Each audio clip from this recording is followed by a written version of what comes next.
Hello, hello, hello, and welcome to the Edge Radio Network. My name is Oscar Hines, joined by the beautiful Miss Dr. Kiva Davis. How are you, that Doc? Was nice. I'm good. Thank you so much. Well, you are looking radiant as always, and this is a special occasion. Maybe that's why you are looking quite as radiant as you are. Yes, I think so. That's what happened in the 10-mile run this morning. Oh wow. Okay. Well, I'm already scared of you, but we are talking about running of a different sort today. Exactly. We are talking about a voter registration drive that is happening live right now, folks, down at the Midtown Bar and Grill. Come on down. It is 415 West Gray. 415 West Gray, just off of Taft. We are going to be live all day today on the Edge Radio Network, but I'm super duper excited because we have with us a gentleman that has already started moving and shaking in this city. and I love it when that happens. Edward Pollard, City Councilman Edward Pollard is joining us. And it is a pleasure to have you here, sir. You have been, as you got appointed, you had a vision for what you wanted to do. And you wasted no time, I understand, in getting to it. I mean, well, welcome. Yeah, there we go. By the way, we have a live studio audience that are quiet as church mice. So let's get some energy going, right? Yeah. Edward Pollard, Houston City Council member for District J, which is Southwest Houston. But yeah, I don't take my office for granted. It's a 4-year term. You don't know if you're going to get elected again, so I told myself I'm going to make the most of these 4 years while I'm in office. Nice. Yes. Outstanding. So, and that started right in January. So it might have been a little bit of a, like for everybody else, it was like this kind of weird dystopia that took place because 1 minute life was normal, 2020, new decade, new city councilman, and then 2 months in, all of a sudden, what were your thoughts when everything started going south like that? You come into office having a vision and a blueprint of what you want to do for your community and for your district, and then out of nowhere you get hit with COVID-19. And it, if you would have asked me in January about the coronavirus, I wouldn't have known much about it. Right. And now our daily routines are surrounded with doing things for COVID-19. So a lot of our projects and initiatives that we have in the community are surrounded around the coronavirus. And so it's definitely taken over everything that we do. Even the way that we meet for city council, we do it virtually now. And we have a lot of processes and protocols that we must follow. And all of it's because of the virus. And so it's a new world for sure. Yes. So in addition to the coronavirus, then we saw how everything, the trajectory of the world really shifted with the George Floyd murder. Yeah. And obviously that triggered a domino effect across the United States. Houston seemed to bear the blunt of that fairly well, but what was it like from the inside in that space? Well, yeah, I mean, social justice is a huge issue at City Hall. I think the benefit for Houstonians is we are in the most diverse city in the entire country. And so we kind of know how to coexist with other cultures, other backgrounds, other faiths. And so it's a little different than some of the other cities that you may see on your national media. But here in Houston, we still have our issues as well. And we go back and forth with the police chief and the police department about reforms that we want to see. The mayor's actually put together a task force that should be coming out with recommendations in a week or so regarding police reforms that we'll have here in the city. Myself, along with some of the other Black council members, wrote the mayor a letter several weeks ago highlighting the need for a new independent police oversight board, as well as 25 specific recommendations that we think could bring meaningful policy change regarding police to the city. Outstanding. Nice. Wow. Are we liking that? Wow.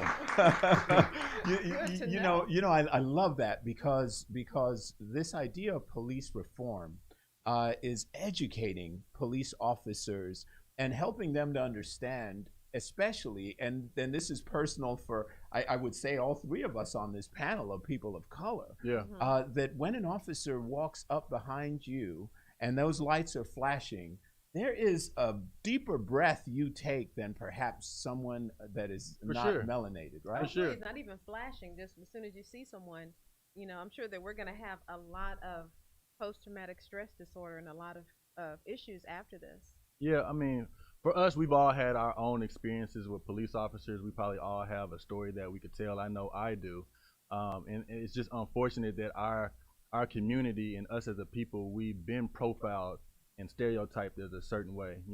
Sometimes law enforcement and society as a whole looks at us as a threat, and that's just unfair because there's no basis in that. And so what we want to do with police reform is really just hold officers accountable and make sure that we have more transparency in the process. I don't think any of us are anti-police, but we're anti-bad police. And so what we want to do is put protocols and procedures in place to make sure that we are holding the bad apples accountable so that they won't continue to put a stain on our department. Yes. Yes. Amen to that. Yeah. Wow. I love that. You're especially saying we're not anti-police. Yeah. Yeah, because we're not. Yeah. Yeah. Yeah. And that's a big distinction. This notion that, if you're calling for some reform, you're somehow anti-police. My brother's a police officer. I love him dearly. And the idea that his life is endangered because we have these sentiments that are starting to grow is tragic. Yeah. But to your point, Councilman, if you have a solid procedure and an understanding that the police will follow, and I'm sure some of those 25 initiatives that you mentioned are there a few of them that you can just point out that are common sense stuff or things that we should be thinking Well, one about? of the things that I brought forth was an amendment through our budget process that's going to allow for the city to have an online dashboard where civilians can go and file complaints online about police misconduct. And you'll also be able to track other complaints, what area of town it happened, the race of the officer, the race of the one charged, demographics, age, everything. So you can start to track what's going on in the city. We also want the dashboard to house the police policy, their general orders. We want to know what the law is, what you can and what you cannot do, and so that we can educate ourselves, because a lot of times there are a lot of assumptions out there, what you can and you cannot do, or what a police officer is allowed to do. So we want to be as transparent with the public as possible and have them have access to an online database that allows them to go on there and see that in real time. Wow. Outstanding. Yeah. Outstanding. Nice. Because, I've heard it said more than once that we've had situations where a young black man would say, well, why did you stop me? Or can I ask why you stopped me? And that triggers a series of very aggressive moves from certain officers. Yeah. But technically, they should be able to ask why. For sure. And that's one of the things we put in our letter. One of the things we put is if you ask an officer who they are, why they're being stopped, they must give you their name, they must give you the department or the division that they're out of, and they must tell you why you're being stopped. Another thing that we put in the letter was police officers will not be allowed to tell a civilian that they can't use their cell phone at the time of the stop as well. Not only the person being detained, but also the other civilians that are on the scene. Because what we found is that it's not the body cams per se all the time that gives us a view of what's going on. It's people's cell phone footage that comes in. Yes. And so we want to make sure that the public is protected to know that they can pull out their cell phone anytime that they see an incident and start recording without feeling as if their rights are infringed on. Yes. Yeah. Outstanding. Outstanding. Well, man, the audience is loving you, and and I have to. I see those smiles behind the masks. I see the thumbs up. Yeah. So let me ask you. Let me ask you this, Councilman Pollard, with regard to the voting and the empowerment of young people, and how we can really create that dialogue. What conversations are being had out there? What do you think we can do to empower young people to get them engaged? Well, when I talk to young people, especially about voting and being engaged in the political process, I break it down in very simple terms.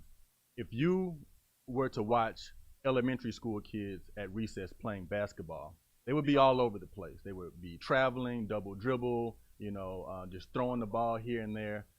Because they don't know the rules. Yes. Okay. But as they get older and mature and understand the game, they start to learn the rules. It becomes more organized. Now they have schemes. Now they have defenses. Now they know what strategy to put in place to score the basket or to play defense. And so I tell people all the time that politicians make the laws. The laws are the rules of life. And if you don't understand the rules of life, you're going to look like the elementary kids at recess. They're just scrambling around, all unorganized. They want to score, but they don't know how, right? So you have to know the rules of the game. And if the politicians make the laws, then you need to know who your politicians are.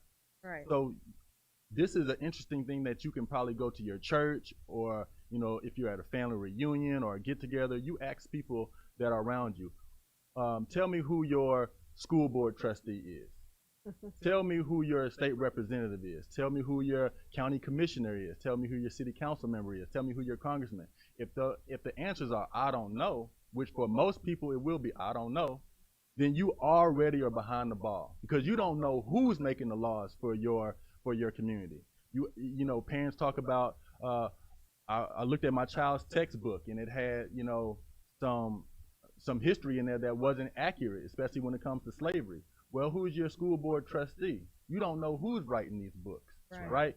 You're just going to the poll and you're just voting blanket based on maybe a D or R next to their name, but you don't know who these people are. So you have to educate your people or your friends and your family about who is representing them. And so for everyone listening, what you can do is go on Google and just type in who represents me, and you'll see a link that comes up that you can go on the website, and it'll ask you for your address. When you put your address in, it's going to give you all the list of all the people who represent you for your area. Then just go on their websites and check them out and see if they have your best interest. If they do, great, vote them back in. If they don't, find somebody else. Amen. Well, that's a good answer for everyone. Yeah. Yeah. Because we were talking about, because voting is so crucial right now. And so how would, like, someone who's young saying, okay, well, I want to get involved. What are the first steps other than knowing who's representing me? Do you know any organizations that they can necessarily join, so that way they can start to get caught, involved? I tell people all the time that, in this information age that we are now, with cell phones, you have access to information at your fingertips. So you just have to ask yourself, what are you passionate about? What do you want to learn about? You can go online right now and you can type in, let's say Houston Young Democrat, right? Just type that in the Google box. You're gonna see websites come up for different organizations that trigger that search. Right. And you can click on them and see, okay, is this something I want to be involved in? With hashtags on social media, you can put something like Houston Votes or Black Houstonians Vote, whatever. Just come up, just try different hashtags, go on social media, see what comes up.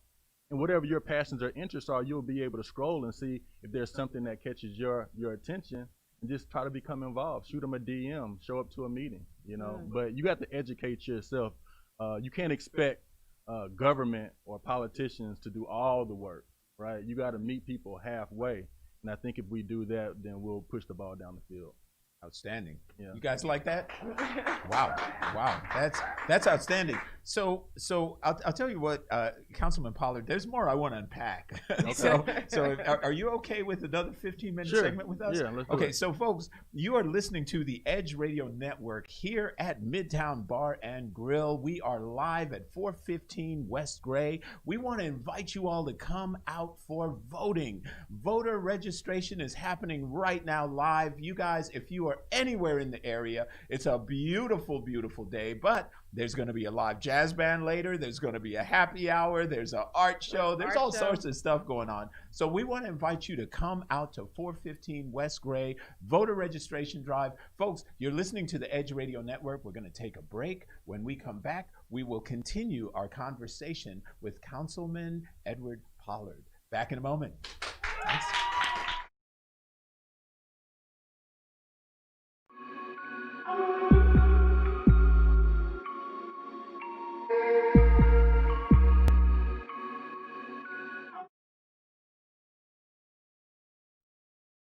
大家好，我是傅凯，这是我的好朋友 Chris Holland。 I'm Chris Hollins, your Harris County Clerk. Yes， 9月26号礼拜六下午4点钟以后，你可以到我们这个 Midtown Bar and Grill， 这是城中间有一个酒吧，我们大家来庆祝，我们可以来做选举，可以就是 register， 也可以注册，然后选举，然后我们有一些画展，有些音乐表演现场。 所以大家不要忘记了，最好赶快来参加我们的这个很好的节目，还有很好的意义，所以大家可以一起见面谈一谈选票的事情，然后的话大家可以享受音乐、食物还有画艺术这方都集中在一起呀。不要忘记了9月26号礼拜六下午4点钟以后到10点。Hope to see you there. 谢谢。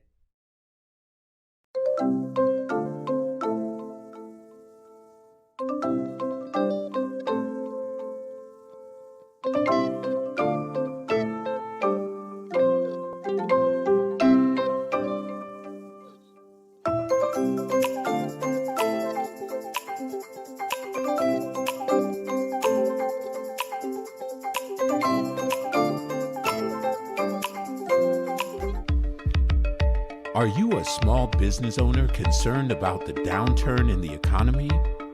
Top business leaders like Mattress Mac and Warren Buffett will tell you that now is the time to promote your business more than ever. People need your services. Your business needs an edge. Learn about special advertising packages for small businesses right here on Edge Radio. Find out more, give us a call at 281-744-0446. That's 281-744-0446. Edge, because truth still matters.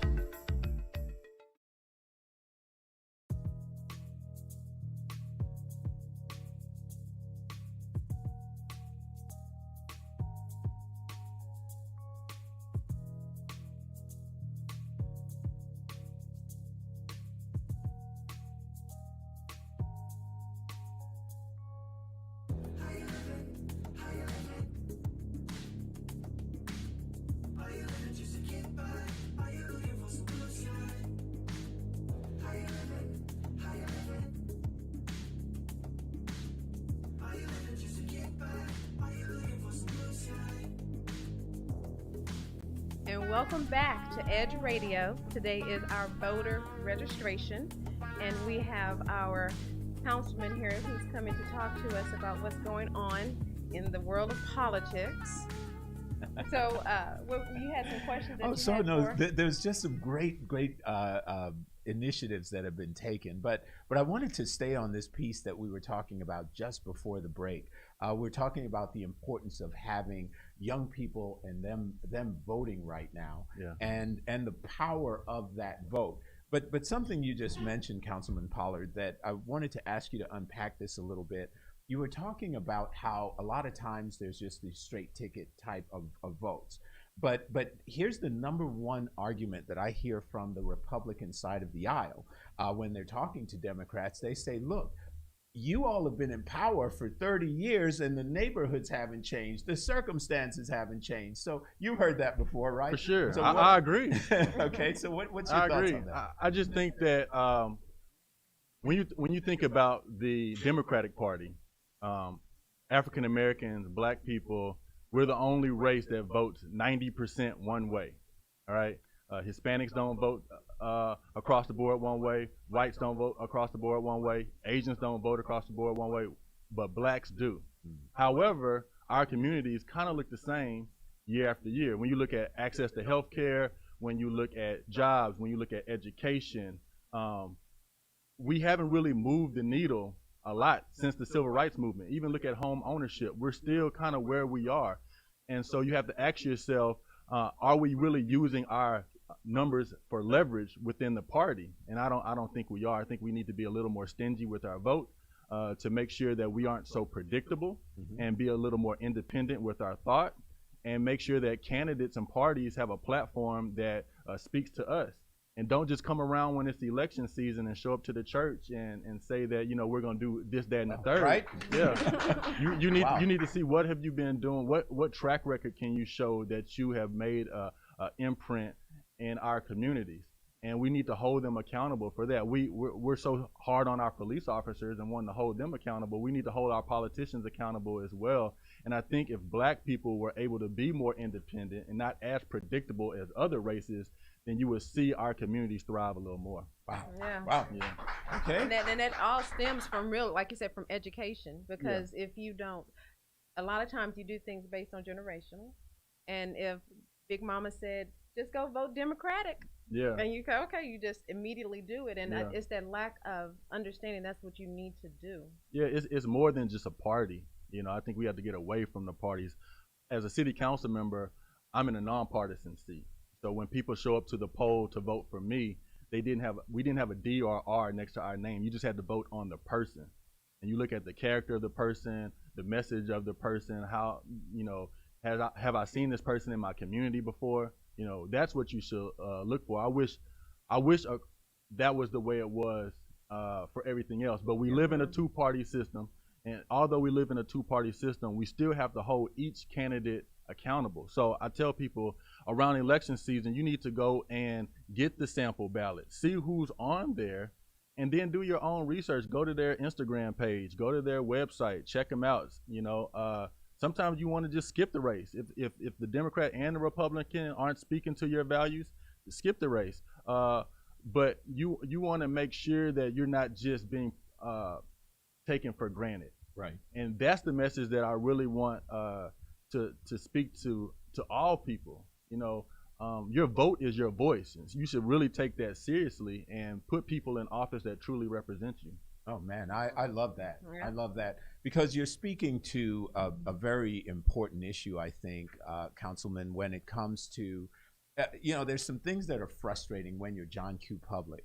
One of those is to have career politicians that go to Washington whose kids get absolved from paying back their student loans, who have the best medical care in the world, unlike most American citizens, who have all of these bonuses and different vacations and raise increases. And these are people that are there for 30, 40 years, and nothing gets done. But the public is paying over and over again. So, you know, if you actually dissolve the parties, that would be one thing, and you voted on issues. Because it seems to me, and correct me if I'm wrong, I have the exact composition of District J that you represent in front, but African Americans, people of color, tend to have a lot of conservative values. For sure. Very. So, yeah, I mean, we really do. I'll tell you a little bit about District J. District J is Southwest Houston, which is Gulfton, Sharpstown, Westwood, Brayburn, and Alief. If you're in Houston and you're on 59 South, it's everything between 610 and the Beltway. We are the most diverse district in the entire huge. city, and we're the most densely populated. Mhm. And there were 8 people in my race. I was the only black person. I won that race without having won a predominantly black neighborhood in the entire district. And the entire district is about 200,000 people. And it was because we went around and we knocked on doors and we talked to people. It didn't matter if they were Democrat, Republican, Independent, Libertarian, old, white, young, white, black. We talked to everybody, and we wanted to just listen and hear from them what their issues and concerns were. And we were able to see that since it was a nonpartisan race, people were more receptive and open to hearing your ideas and us hearing their ideas.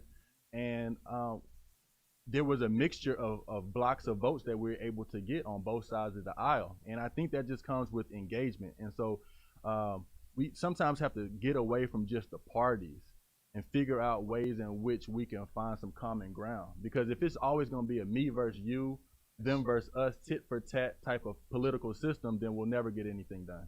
Yes, that's right. That's right. Yeah, that's absolutely true. Yeah, it becomes a zero-sum game because everybody on this side, either the other side has to lose for this side to feel good. It becomes politics. Yeah. It definitely becomes politics. But you know, I remember, I guess I've got the grayest hair on this panel right now.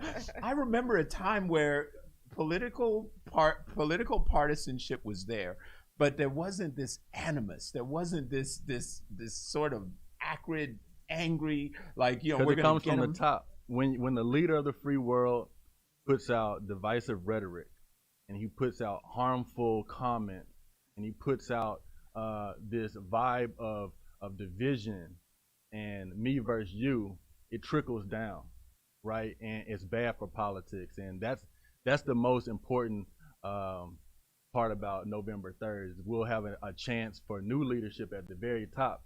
And if we could change the leadership at the top, I think it'll trickle down. Wow, Yeah. outstanding. That's fair. Yeah. Yeah. And That's you know, very there's another thing, even with social media, it's positive and negative at the same time.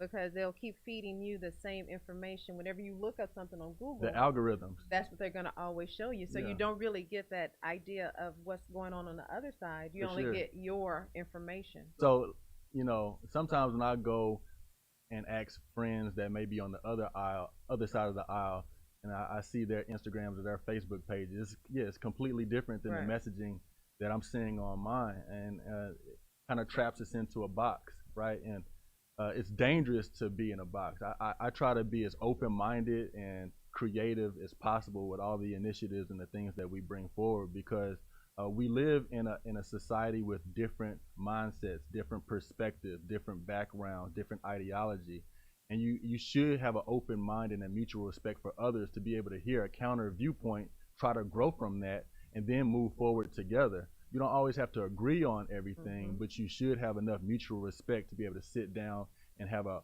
meaningful discussion about change. Yes. Amen. And well said. I see why you were loved in your district, sir. Wow. This man's a beast. Right. Okay. Because actually, it's just for the citizens. You can tell that you really care about people. Yeah. At the end of the day, when I knocked on doors, we were out there day after day, street after street, but it was a job interview at every single door. Mhm. And I had to go and tell them that I want to work for you. And I think politicians sometimes forget that we are the employees. You all are the employer. We work for you. And you can't work for someone without talking to them and understanding what they need from you. And so make sure you hold your elected officials accountable. And that's what voting is all about, Yes. right? And that's why we should not just get excited and amped up, a month before the election. This is something that goes year round, 12 months out of the year. We should be doing things to make sure that our communities are engaged and informed on the issues that matter most. Hey, Absolutely. well, one thing you can say is that people are more engaged now Yeah, I think because than ever before. we have a 24-hour news cycle that's always keeping you informed about what's going on around the country. Then you have social media. So every time you get on your phone and start scrolling, you're getting information that, years ago no one would have really had access to. So right. you almost have to be dead not to at least have some right. type of awareness, That's you right. know, and drive some type of emotion. Yeah, well, And you sometimes mentioned gotta push you your weight mentioned just that. a little bit too. You sometimes, mentioned a you know? 24-hour news cycle. Now it's like 60-second news cycle Yeah. with Twitter, right? All it takes is send. So how can folks get involved? How can they get involved with your administration, some of your initiatives? As we wrap up, how can they get connected to you? Yeah. Well, we try to put a lot of information on social media. We think that's where most of the eyeballs are. And so you can go to my Instagram page, which is edwardpollard.esq. And you can also find me on Facebook at Edward Pollard. And we put a lot of information out there about different community initiatives, events, projects that we have going on in the community, a lot of different volunteer efforts that people can join in and do.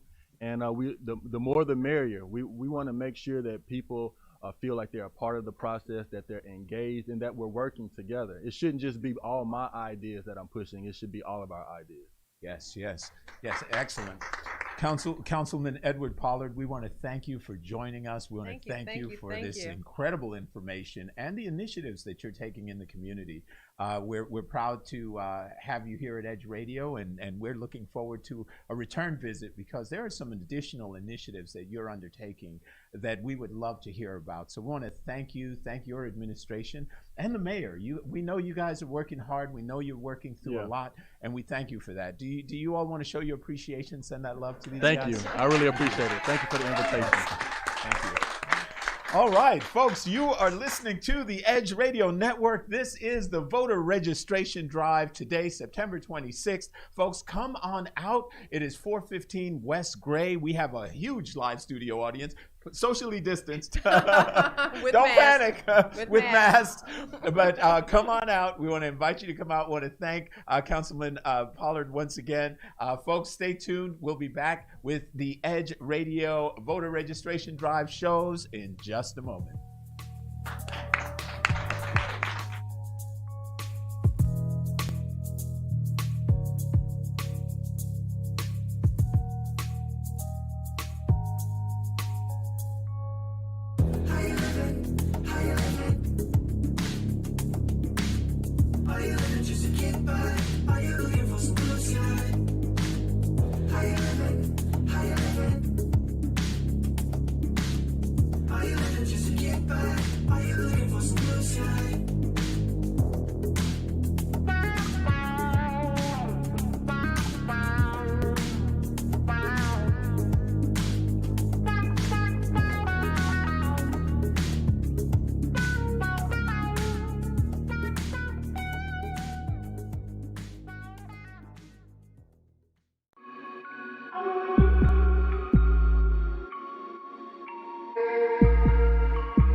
established by immigrants, for immigrants, those who came to escape religious persecution, bigotry, and hatred. Visionaries who came to start a life of freedom, but somehow we lost our way, enslaving people of color, destroying the land and culture of the indigenous people, and claiming ownership of land that our Creator made for all people to enjoy. What have we learned in 400 years? Sadly, the sickness of the past still plagues us in the present. Until those who choose to hate stop fearing anyone different from themselves, the disease will persist. But there is a cure. We must realize. I am the same as you. I bleed the same blood. I cry the same tears. I laugh the same laugh. I love the way you laugh. And want to be accepted just as you do. I may not be the same skin color as you. And I may not pray to the same God. But I am enough. But I am enough. But I am enough. Enough to be heard. Enough to be respected. Enough to be loved. Enough to be equal. Enough to make a difference. I am enough. I am enough. I am enough. I am enough. I am enough. I am enough. I am enough. I am enough. I am enough. Change is up to you. No matter your age, race, religion, or sexual orientation, take a stand. If you're in the presence of someone spewing hate from their heart, say something. Be vocal. Don't stand for that kind of ignorance. True change cannot be achieved with silence. Educate your family and friends who want to help but aren't sure how. It's time to stand up and become the change we want to see in the world. Together, we can make a difference.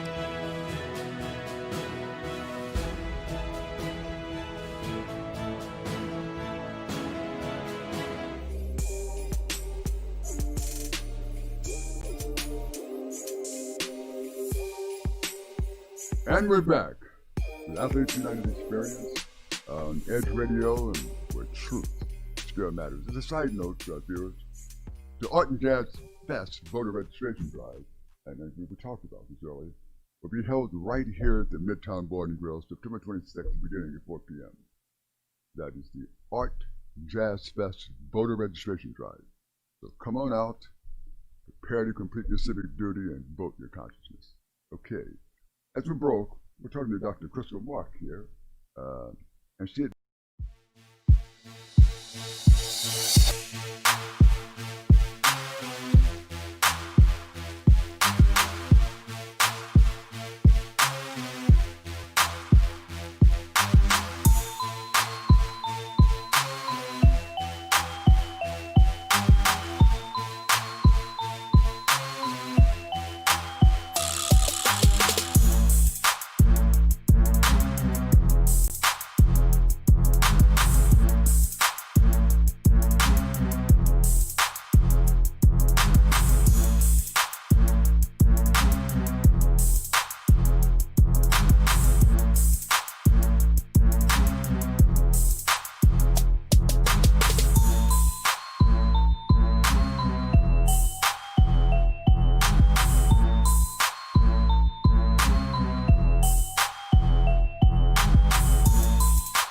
When people stop talking to each other, society is on the edge. Let's bring them back. Edge Radio, because truth still matters.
Welcome to Edge Radio Network. Here it's Saturday. We're having our voter registration drive down here at 415 West Gray Street.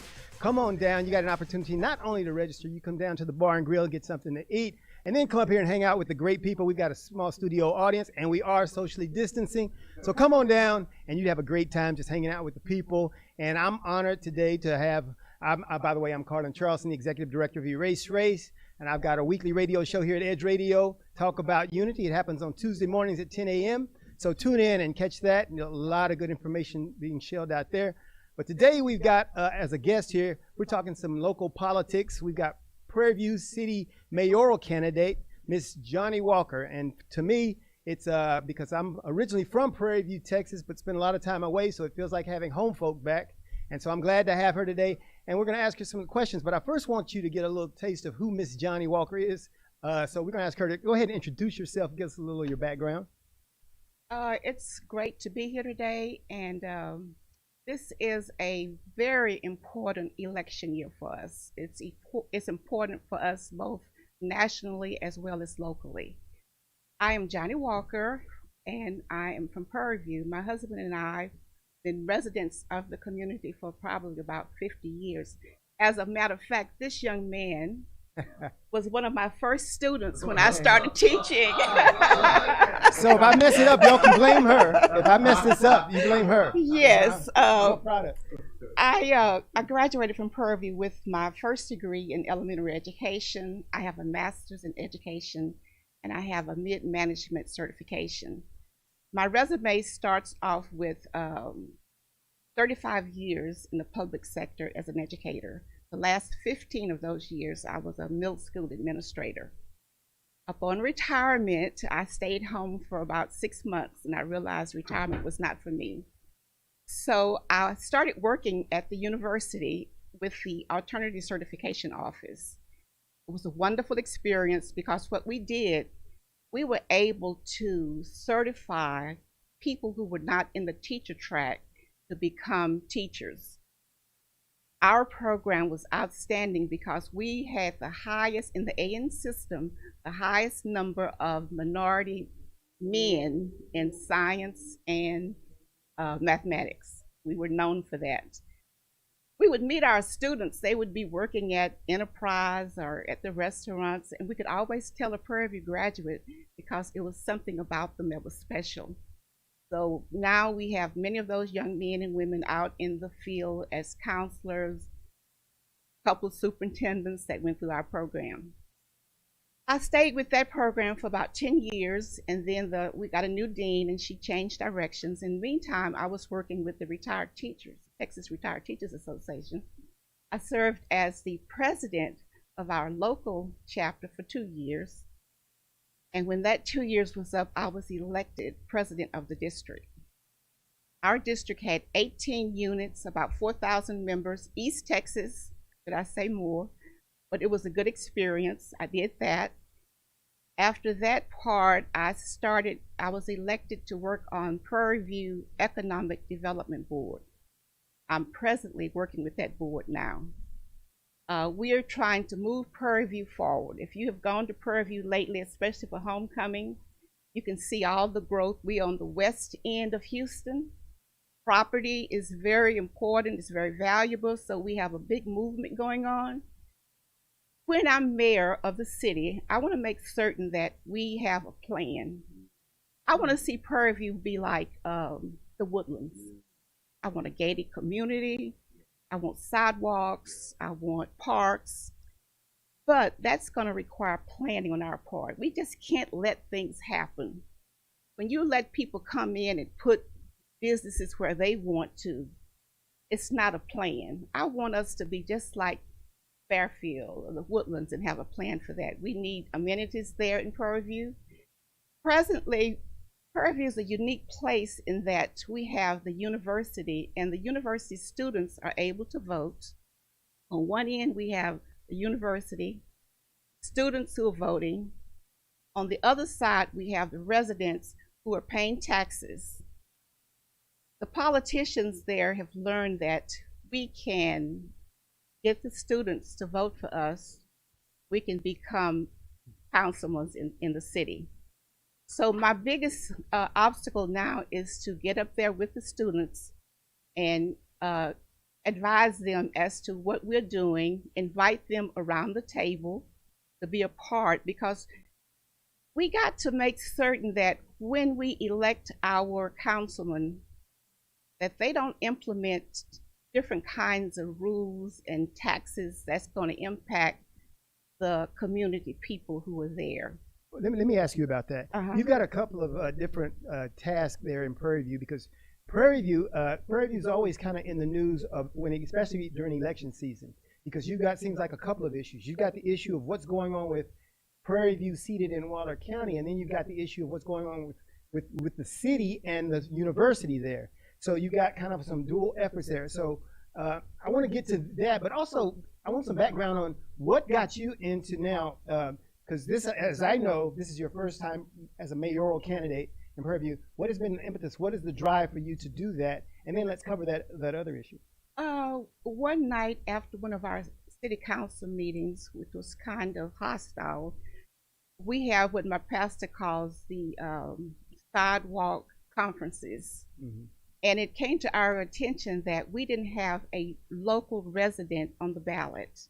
And we decided that we could not be so complacent that we were not going to be interested in the leadership of our community.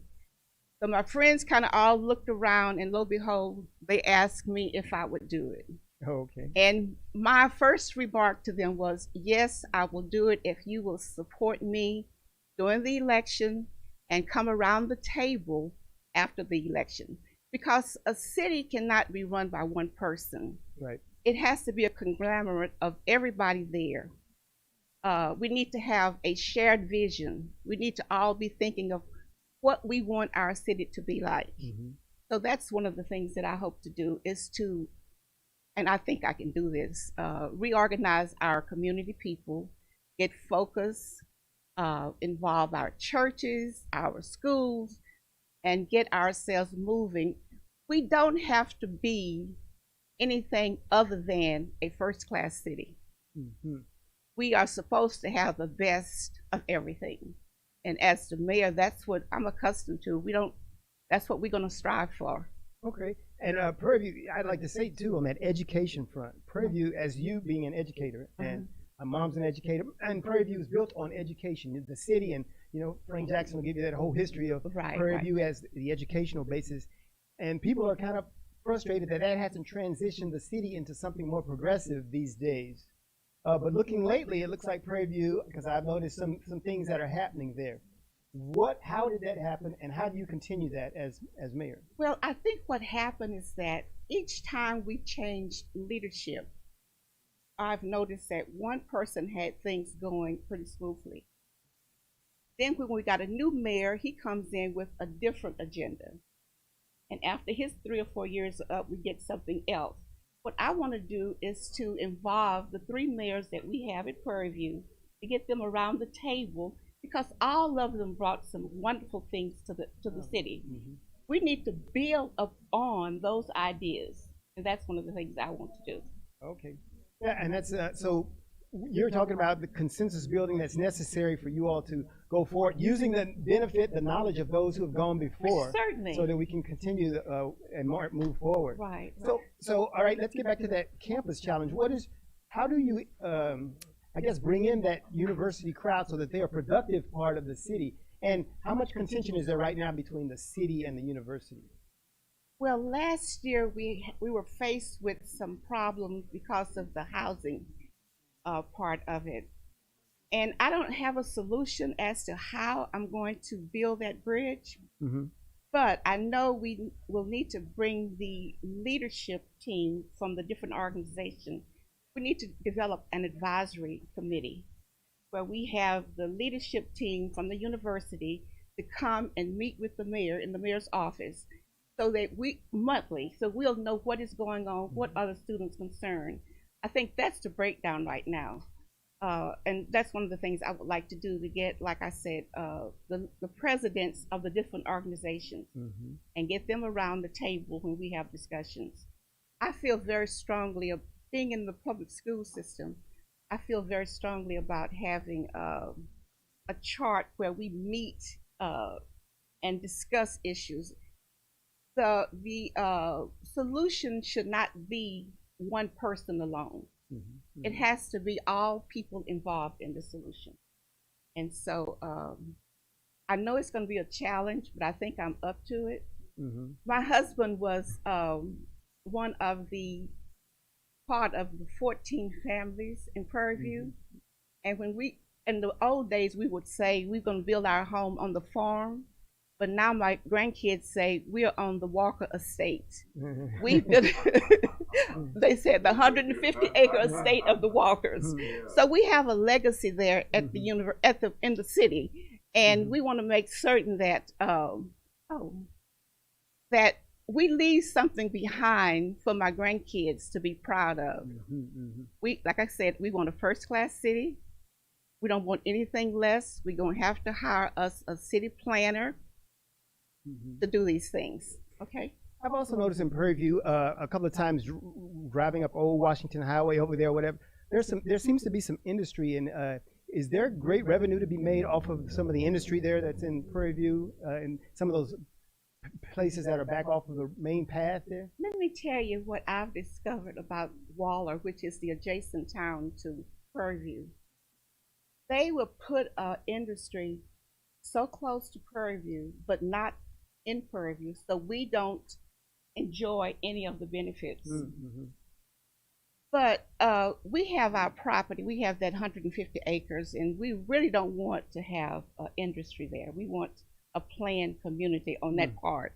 But what we're looking at doing is bringing in a Fortune 500 company such as Amazon or something like that. And what that would do will enable some of our college graduates, our engineers, our business majors, who can afford to pay for a $200,000 or $300,000 home. That's the kind of people that we're wanting to attract to Prairie View. So we're going to have the amenities, the homes, and things. But right now, I've been speaking, even though I'm not the mayor yet, but I'm going to still be involved in the city one way or the other. But right now, we're looking at possibilities of getting an Amazon or an HEB to relocate to Prairie View. Oh, okay, great. Hey, I really appreciate you coming today because I'm an original PVite, PV Panther, I guess you'd say. Born and raised there, spent all that time there, and really to see the city where it is and continuing to grow. Of course, my dad's still there, and I'm there every weekend. And when I see you, it brings back those old memories. And there's a lot of push that I think needs to be made to keep Prairie View moving forward. It's been a great city, great history. I want to thank you for being here today. I want to thank Edge Radio Network. And we have an opportunity. Hey, get in tune with what's happening there in Prairie View. Prairie View is a different kind of animal when it comes to where we are, I think, as people, because they were an education hub before people started thinking about education. A lot of the things you find, and I've toured the country, and I realized Prairie View is an anomaly. It really is, and we've got some really positive things happening. So I want to thank my guest, Ms. Johnnie Walker, mayoral candidate for mayor in Prairie View, Texas. We thank you, Edge Radio, for the opportunity today. And you can Google me, Johnnie Walker, for mayor. That's Johnnie Walker. Thank you all. That is.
Well, hello out there. Hey, my name is Dwayne Hines with Real Talk Real Estate, along with my sidekick, Damian Hughes. Hey, and we are the double D's of real estate.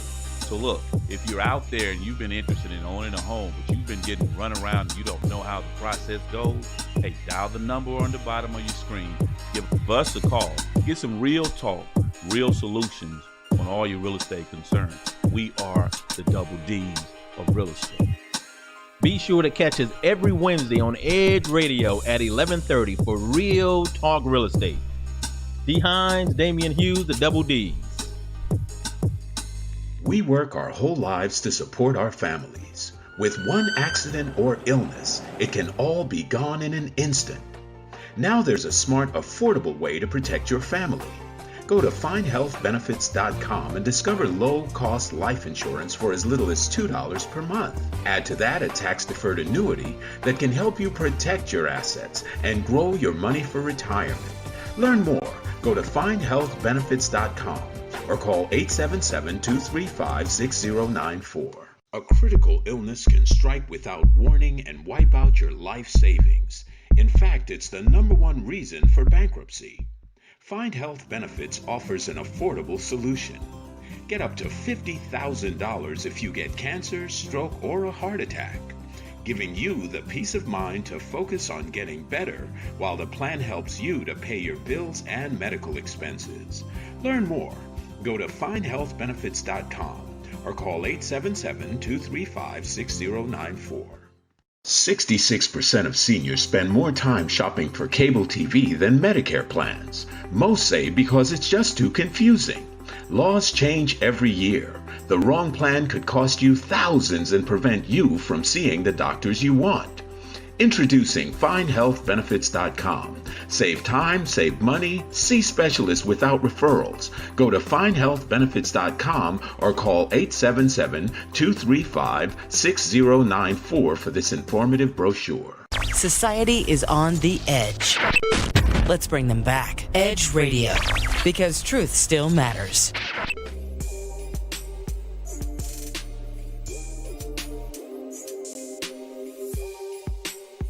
And we're back with Athletes United Experience on Edge Radio, and where truth still matters. As a side note to our viewers, the Art and Jazz Fest voter registration drive, and as we talked about this earlier, will be held right here at the Midtown Bar and Grill, September 26th, beginning at 4 p.m. That is the Art Jazz Fest voter registration drive. So come on out, prepare to complete your civic duty, and vote your consciousness. Okay. As we broke, we're talking to Dr. Crystal Mark here, and she had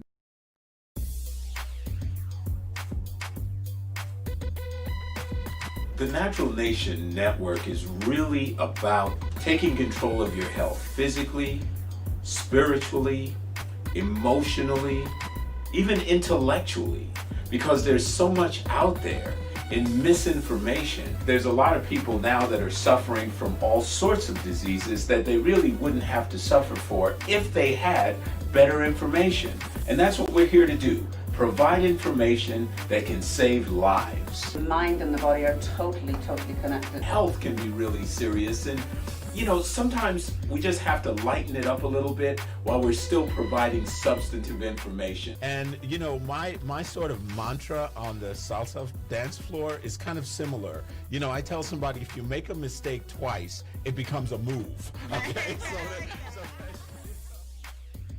Tune into Natural Nation every Tuesday at 11 a.m.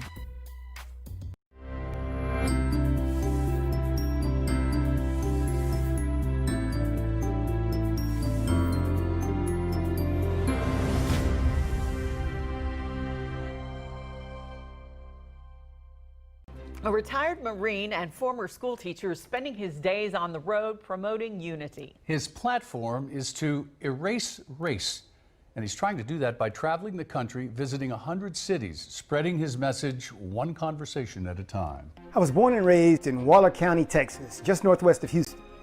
As a child of the 60s civil rights era, I lived in a city that was probably 100% black at the time, and that city, Prairie View, Texas, had an educational background that far exceeded the national average. Because of this uncommon occurrence, I grew up lacking the sense of inferiority that many black people experienced as a result of segregation and the remnants of the Jim Crow era. In Prairie View, the smartest and most able and capable people the children of that city saw daily were always black.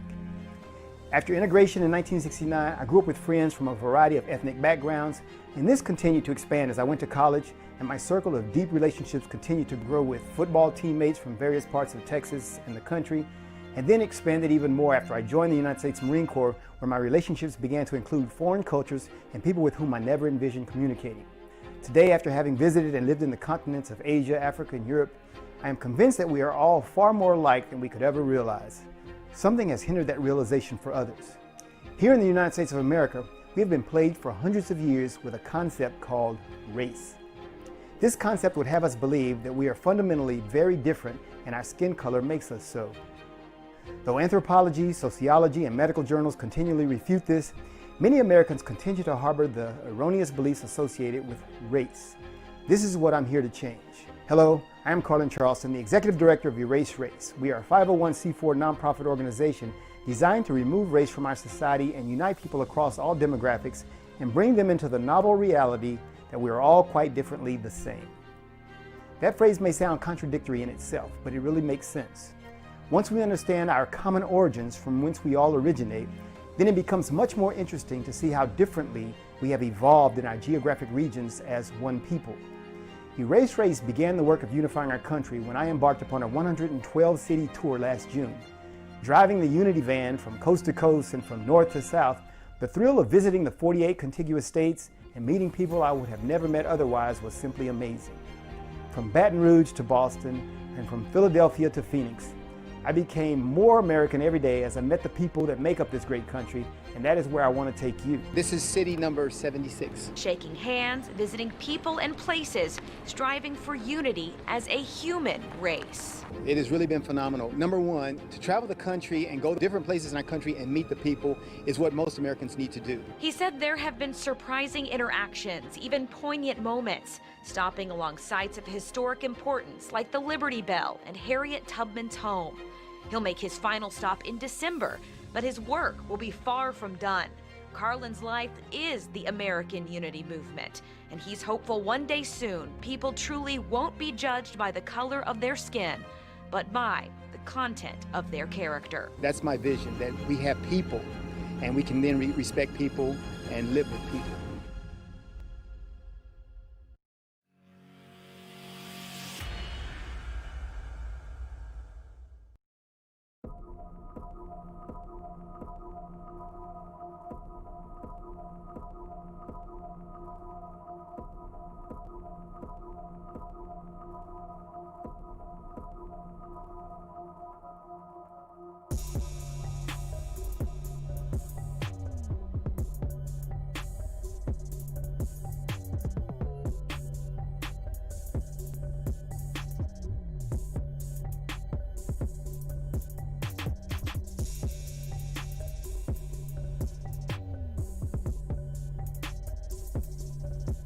Yes. Happy Saturday today. This is Tony with the Tony Talk Show, and I'm so glad you're here listening to us today. We're doing a voter registration drive down here at Midtown Bar and Grill here in Houston, Texas. And what we're doing today is I've got a great panel of friends. I've brought some of my friends online today because what I wanted to do is I wanted to show a diversity. Look, we've got diversity here, right? A little bit of diversity. Wanted to show some diversity in conversation, diversity in background, diversity in professionalism, and I wanted us just to have an open conversation about kind of where we are right now in our country, and then I want to hear you guys' opinion and ideas of what you think maybe we could do to collectively come together and become solution thinkers, if you will. I know right now there's a lot of fear in this world on so many different levels, and my philosophy has always been that we overcome by the word of our testimony. So what I wanted to do is I definitely wanted to bring you guys on because every single one of you have impacted my life in a great way, and every single one of you guys have kind of mentored me along the way as well. So I just wanted to bring you guys on so that we can make a connection to the audience and see what we can do to inspire and educate and motivate some people to register to vote and to make sure their voices are heard. And it's very, very important. And we always talk about how important it is to vote, And it's to me, it's the same conversation every time, and not much changes. So at the end of the day, I think we need to talk about change, and we really need to look at it. We need to really look at it as a nation. We need to really look at it as a society, and also on an individual level, in my opinion. So my great friend here, what is your name again? No, Richard Flom. He's a great friend of mine. He's going to tell you a little bit about himself. And then I've got Robert. He's a friend of mine as well. He's the CEO, president of Heritage Roofing. We probably met in another lifetime, because when we finally met in the gym, that was kind of the divine appointment, wasn't it? And we'll talk about that a little bit more. And then I have an amazing, amazing young man. We met, what is it, about 3 years ago, John? 2.5? Probably two. At the gym? At least 2. Yeah, you were playing racquetball, and I was admiring your skill, right? And you came out of the racquetball court, and we actually had a conversation, and we really made a good connection, And, I want you to really tell your story as well, because when I first met you, you talked to me about the potential of who you wanted to be and what you wanted to create in this world, and you wanted to be an author. You hadn't written any books yet, had you? Just one. When I met you, yep. Yeah. How many have you written now? 7. Since then? 7. Yeah. So you're moving forward with your message, and you're moving forward with trying to change the world and impact the world in a positive way. We're going to talk about that a little bit today. So Richard, if you would, take a minute and tell the audience who you are and what you do, and we're going to talk about your story a little bit more, because I think when they hear who you really are, they're going to be inspired to live a life of continually reaching to be better. So, okay, my name's Richard Flom, and I'm an entrepreneur, and have been one for a number of years. But also, I'm a cancer survivor. Yes, you are. I was diagnosed in 1993 with a non-Hodgkin's lymphoma called mantle cell, which is quite rare, and given about 6 months to live. The disease to date takes people out in about 5 to 7 years. I'm going on 27. 27 years. And, I've always been fairly aggressive, and I've always been involved in health, exercise, all the way through my life. I was actually getting ready for my 3rd marathon when I had shortness of breath, and I was diagnosed with mantle cell, which the cancer diagnosis impacts most people the same way in different degrees, because it changes your life. Yes. Because you now get a death sentence. Yeah. And it's almost like a line in the sand. Well, to society, it's a death sentence, Richard. You're still with us after how long again? 27 years. Yeah. But there's like a line in the sand, yeah. And suddenly the rest of society's over here, yeah. And you get to go over here. Yeah. And you've got to deal with it. So if I went through that journey, I would consume all the time up here. But basically, I dealt with it on and off for 18 years with just remissions and then relapses. And then finally in 2012, it became really aggressive. I was in the hospital for about 2.5 weeks here at MD Anderson, yeah. And came out. I weighed 130 pounds, and I was told I would never walk again. Yeah, yeah. Do you weigh 130 pounds now? No. Are you walking? Running. You're walking very well. Running. Matter of fact, yeah. And Richard's very humble, man. I mean, he's extremely humble. This guy is the D10 champion, and you've won the D10 at what age did you win that? Well, I was, at that time, the first time that I competed, I was 73. Yeah. And the divisions, they created a new division for me, but they would only go up to 60. So I took the 60 and over. Right. But the majority of people that I was competing with were in their 20s. So, wow. What motivated you to do that? The same thing that motivates me in life. Right. And that is, I believe that people give up on life when they start to say no. When opportunity comes in front of them. Yes, we talked about that. Interesting things. I think the the biggest aging factor to people is the word no. I'm 75 right now, and the guys I work out with are in their mid-30s and that's where I met you 20s. in the gym. So I think in life there's one word that explains it, and that's the will. You have to have the will to do something. We all talk about where we'd like to be, right? But you have to have the will to actually execute, right? And you know, I've just been executing for a lot of time. I went through 3 clinical trials in 2012. 2 of them failed. One of them took about 50% of my renal function, and the third one worked. I was the first mantle cell patient where the disease had turned blastoid or aggressive. What does blastoid mean? So everyone aggressive. Okay.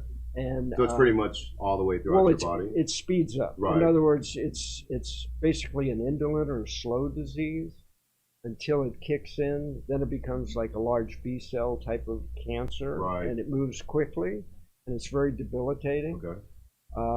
Surprised my doctors because when I got into MD Anderson, I was running 103-degree fever. Is that what brought you to Houston, Texas? Was Well, your dysfunction you were dealing with? My doctor at University of Michigan said, I got nothing for you, but I got a friend at MD Anderson. Thank God for friends, right? but the disease had always been slow moving. Yeah. I had gone into remission several times. Yeah. They weren't ready for the speed that this thing was moving at. So when I finally got an appointment at MD Anderson, it took me from November until April to get to Anderson. When I got into Anderson, I had 103-degree fever, pneumonia, 2 pulmonary embolisms, and 90% of my lymph system was compromised. Doctor walked in the room and he said, I could flip a coin right now. He said, normally we would treat the pneumonia and the blood clots, get you healthy, and then give you chemotherapy. He said, I could flip a coin right now, and I can't tell you which one's going to kill you first, and if I treat them both, I could kill you. What do you want to do? I said, have at it. So, how did you feel in that moment where those two choices were so grim? I've been dealing with it. At the moment. I've been dealing with it for 18 years at the time. Yeah. There wasn't any hesitation. Right. You know, I mean, like. So here you are with this in your rearview mirror now, and you're a businessman. Yeah.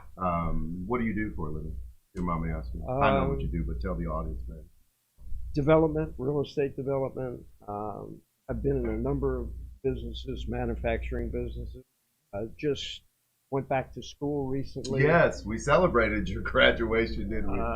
Got a degree that I've been thinking about for years, but the impetus behind that was because I've always been a real estate broker, and Texas makes it really difficult. So the college degree offset a lot of the study, and I picked my broker's license up in May. So what did you do? I mean, what is the next step for you? I mean, you're 75 years old, getting new degrees. I'm going to build running company. a business.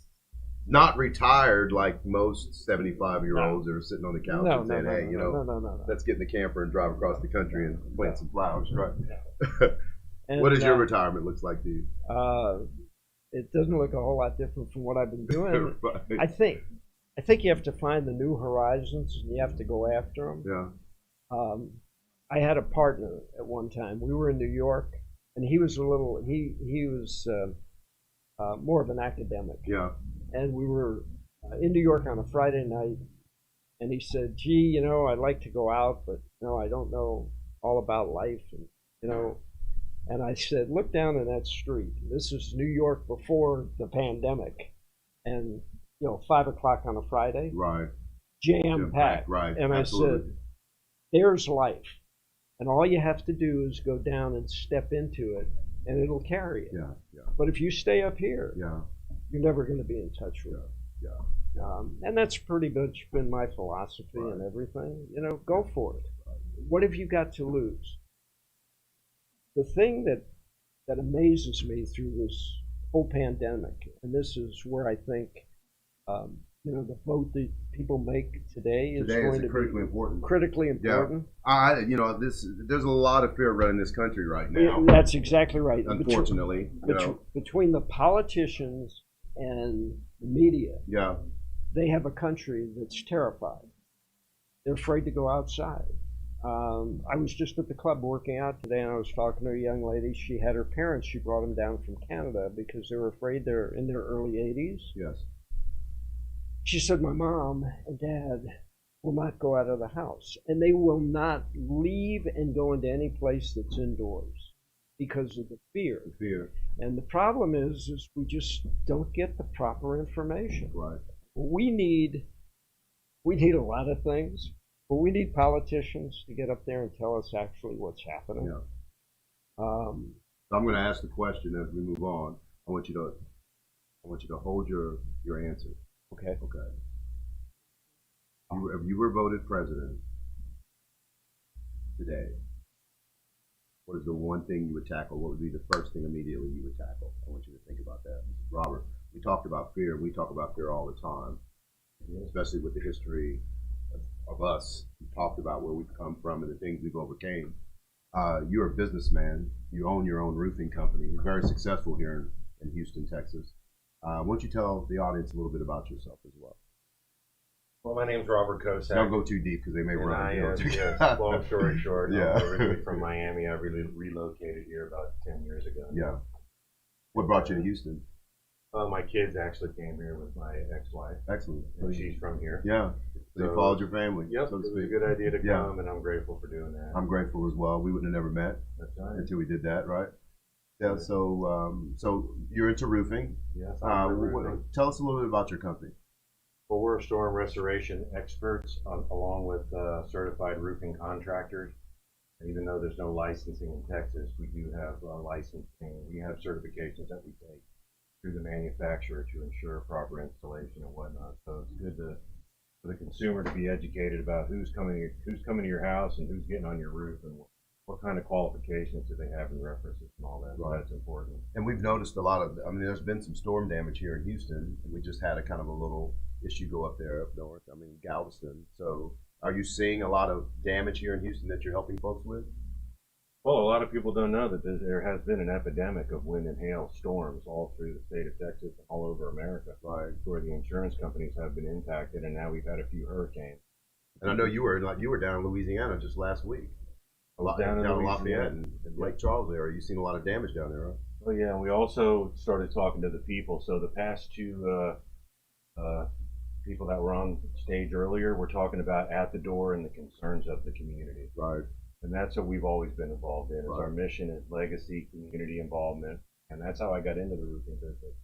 I want you to, that word you use, legacy, we talk a lot about that. A legacy. What kind of legacy are we leaving for the next generation that's coming behind us? And I am on a mission every day of my life to make sure I am leaving a positive legacy for those that come behind me. And that's why I got involved in solar, of course, because I want to protect our environment and make sure that we're moving in the right direction with power and using power properly and responsibly. So that's why I'm doing what I do on a daily basis. And you, my man, John, I choose me. John, talk about that a little bit, brother.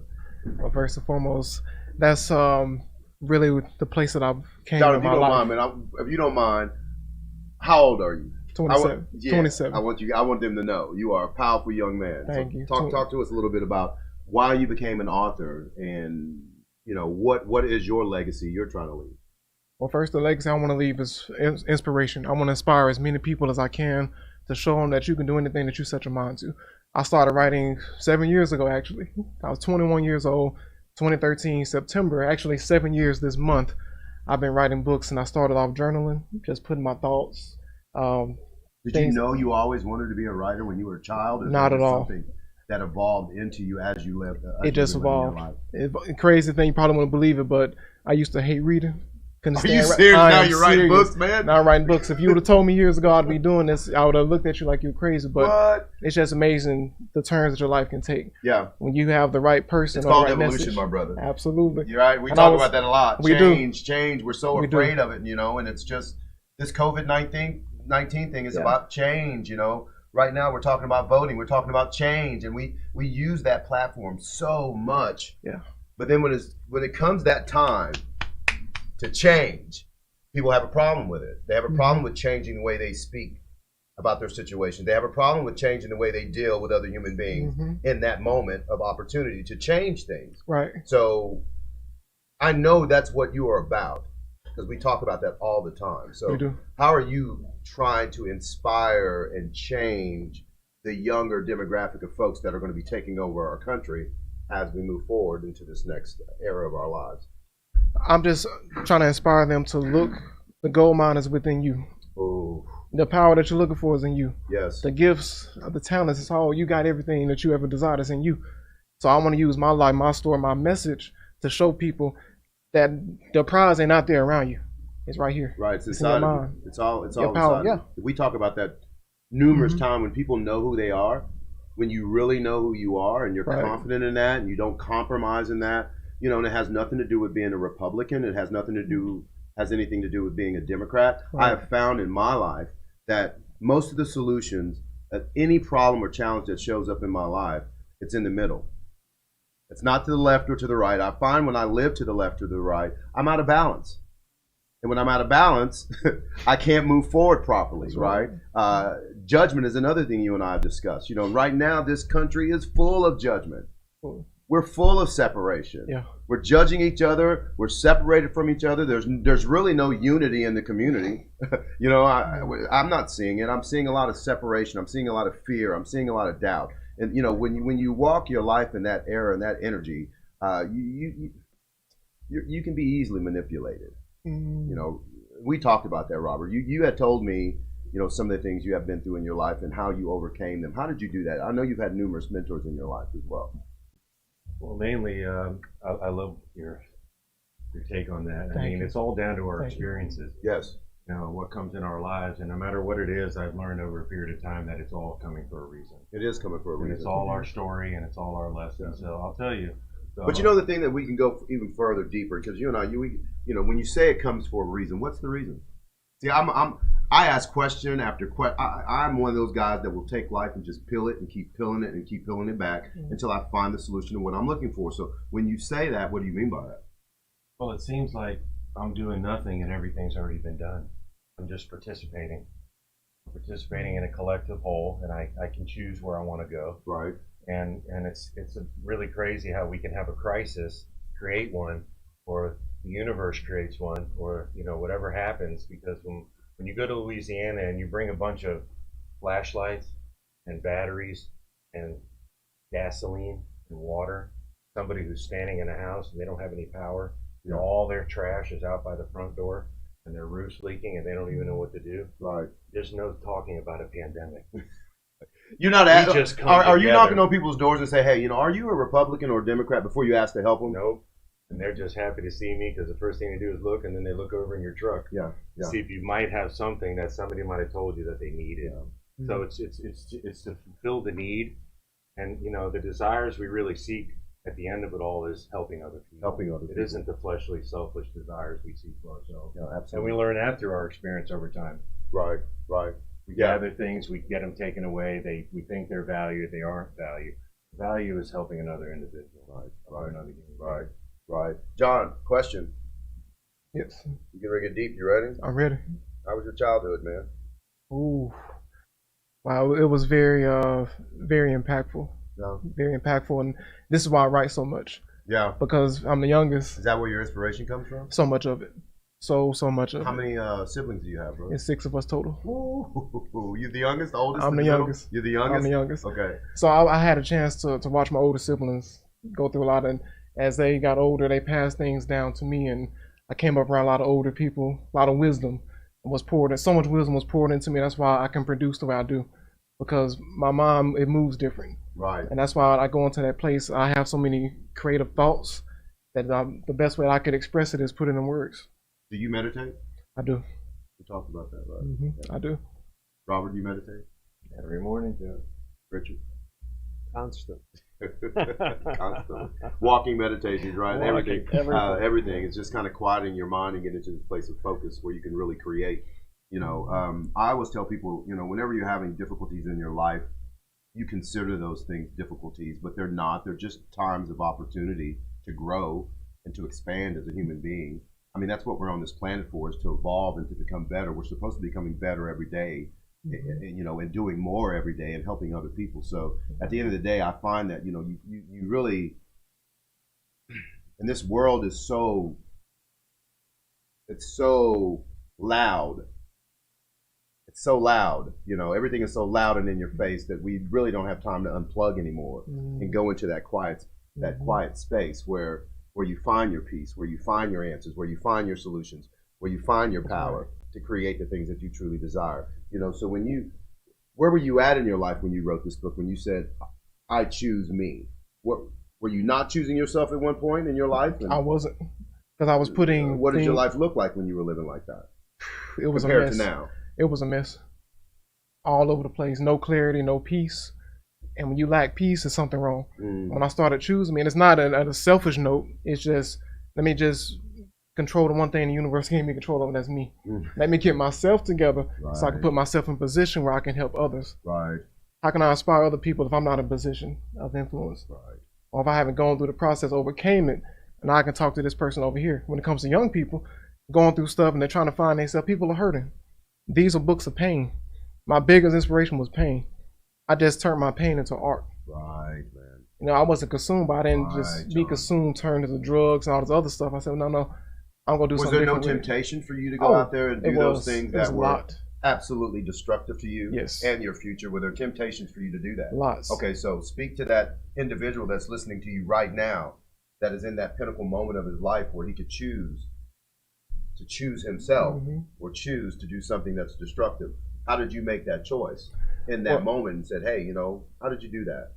Well, first, I was around a lot of people who didn't make it to today, who lost their life because they were in those places. I was close to it, close enough to see, and I was with them walking on that same path.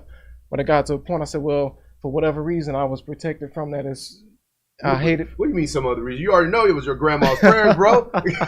Some bigger grandma than me. prays for us, right? Oh, that's how you protected in those times when we were being idiots. I know that's what I was protected. Yeah, my grandma, my mama was praying for me when I didn't have no clue about who I was or where I was trying to go in my life. You know, absolutely. So you had some good people around you, I would assume, that good people.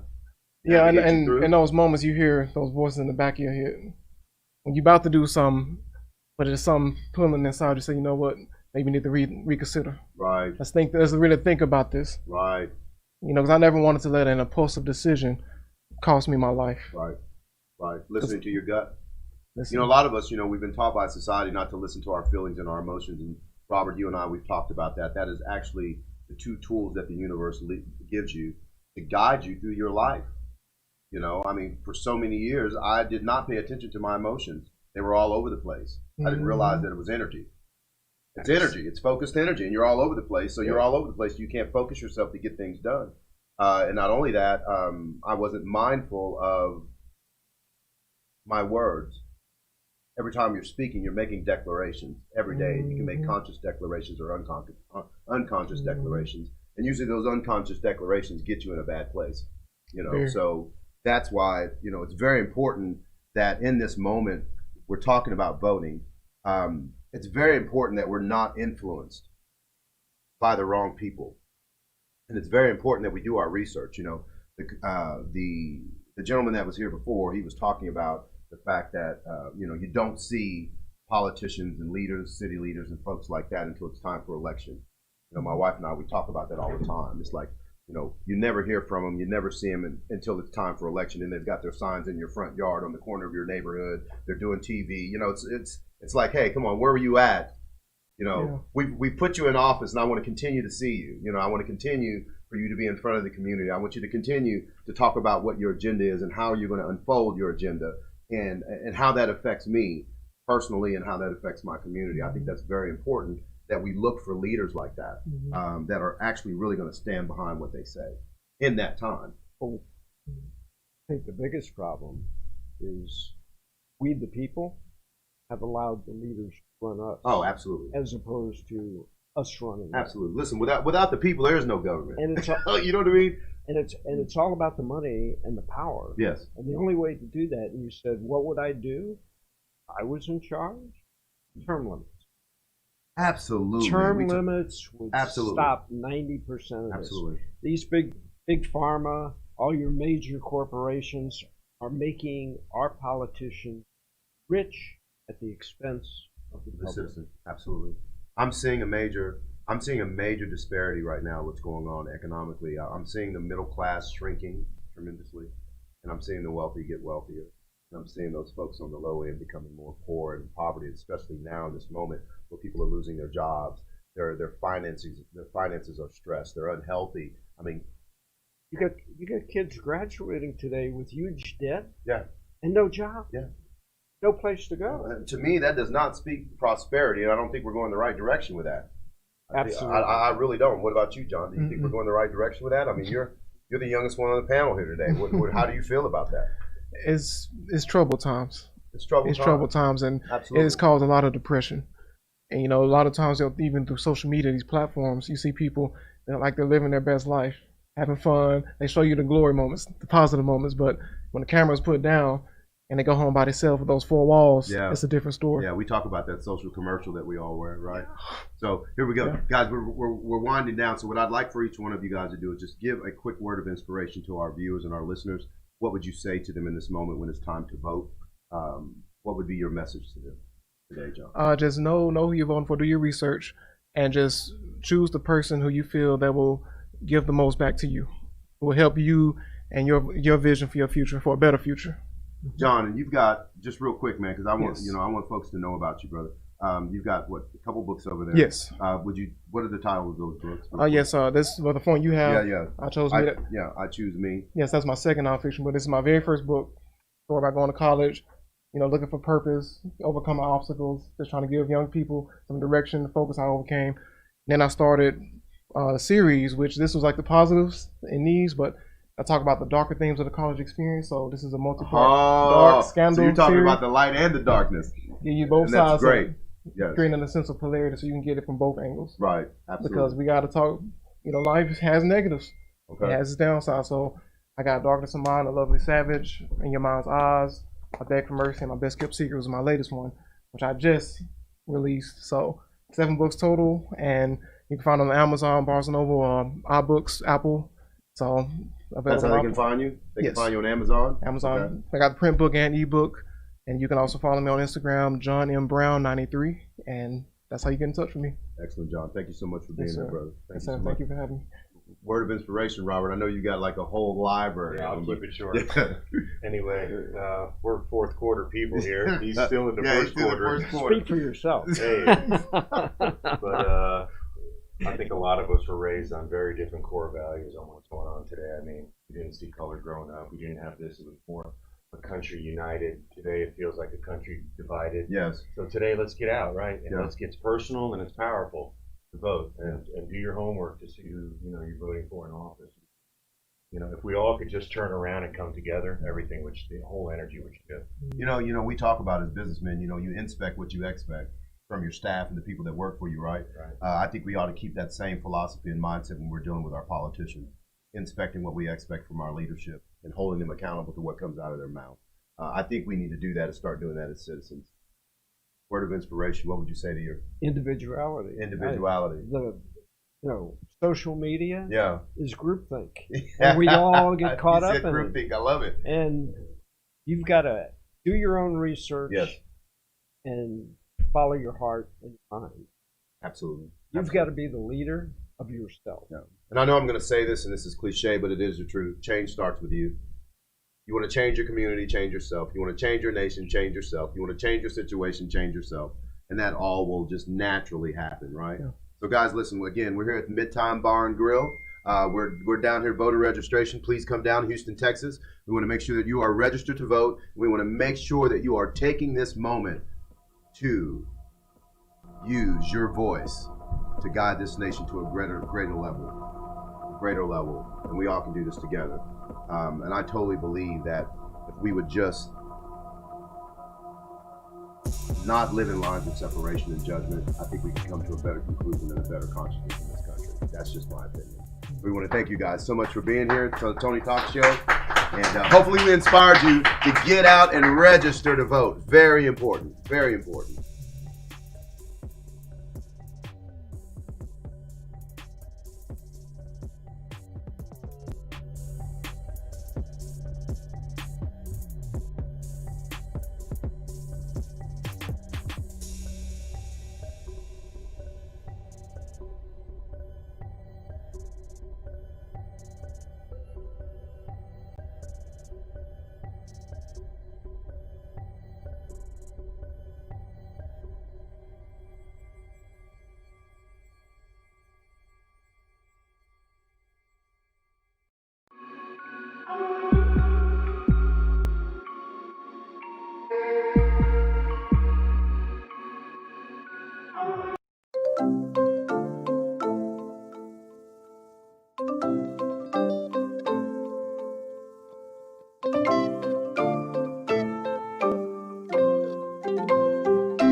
And we're back with Athletes United Experience on Edge Radio, and where truth still matters. As a side note to our viewers, the Art and Jazz Fest voter registration drive, and as we talked about this earlier, will be held right here at the Midtown Bar and Grill, September 26th, beginning at 4 p.m. That is the Art Jazz Fest voter registration drive. So come on out, prepare to complete your civic duty, and vote your consciousness. Okay. As we broke, we're talking to Dr. Crystal Mark here, and she had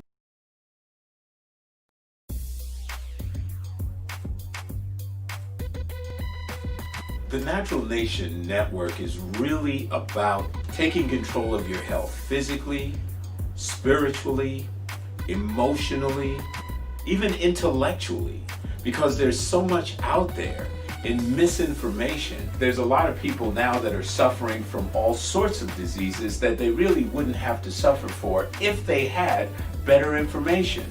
And that's what we're here to do. Provide information that can save lives. The mind and the body are totally connected. Health can be really serious, and you know, sometimes we just have to lighten it up a little bit while we're still providing substantive information. And you know, my sort of mantra on the salsa dance floor is kind of similar. You know, I tell somebody, if you make a mistake twice, it becomes a move. Okay, Tune into Natural Nation every Tuesday at 11 a.m. We work our whole lives to support our families. With one accident or illness, it can all be gone in an instant. Now there's a smart, affordable way to protect your family. Go to findhealthbenefits.com and discover low-cost life insurance for as little as $2 per month. Add to that a tax-deferred annuity that can help you protect your assets and grow your money for retirement. Learn more. Go to findhealthbenefits.com or call 877-235-6094. A critical illness can strike without warning and wipe out your life savings. In fact, it's the #1 reason for bankruptcy. Find Health Benefits offers an affordable solution. Get up to $50,000 if you get cancer, stroke, or a heart attack, giving you the peace of mind to focus on getting better while the plan helps you to pay your bills and medical expenses. Learn more. Go to findhealthbenefits.com or call 877-235-6094. 66% of seniors spend more time shopping for cable TV than Medicare plans. Most say because it's just too confusing. Laws change every year. The wrong plan could cost you thousands and prevent you from seeing the doctors you want. Introducing FindHealthBenefits.com. Save time, save money, see specialists without referrals. Go to FindHealthBenefits.com or call 877-235-6094 for this informative brochure. Society is on the edge. Let's bring them back. Edge Radio, because truth still matters.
Welcome to this podcast, everyone. I'm your host, Big Mel. I'm with Stevie Ray.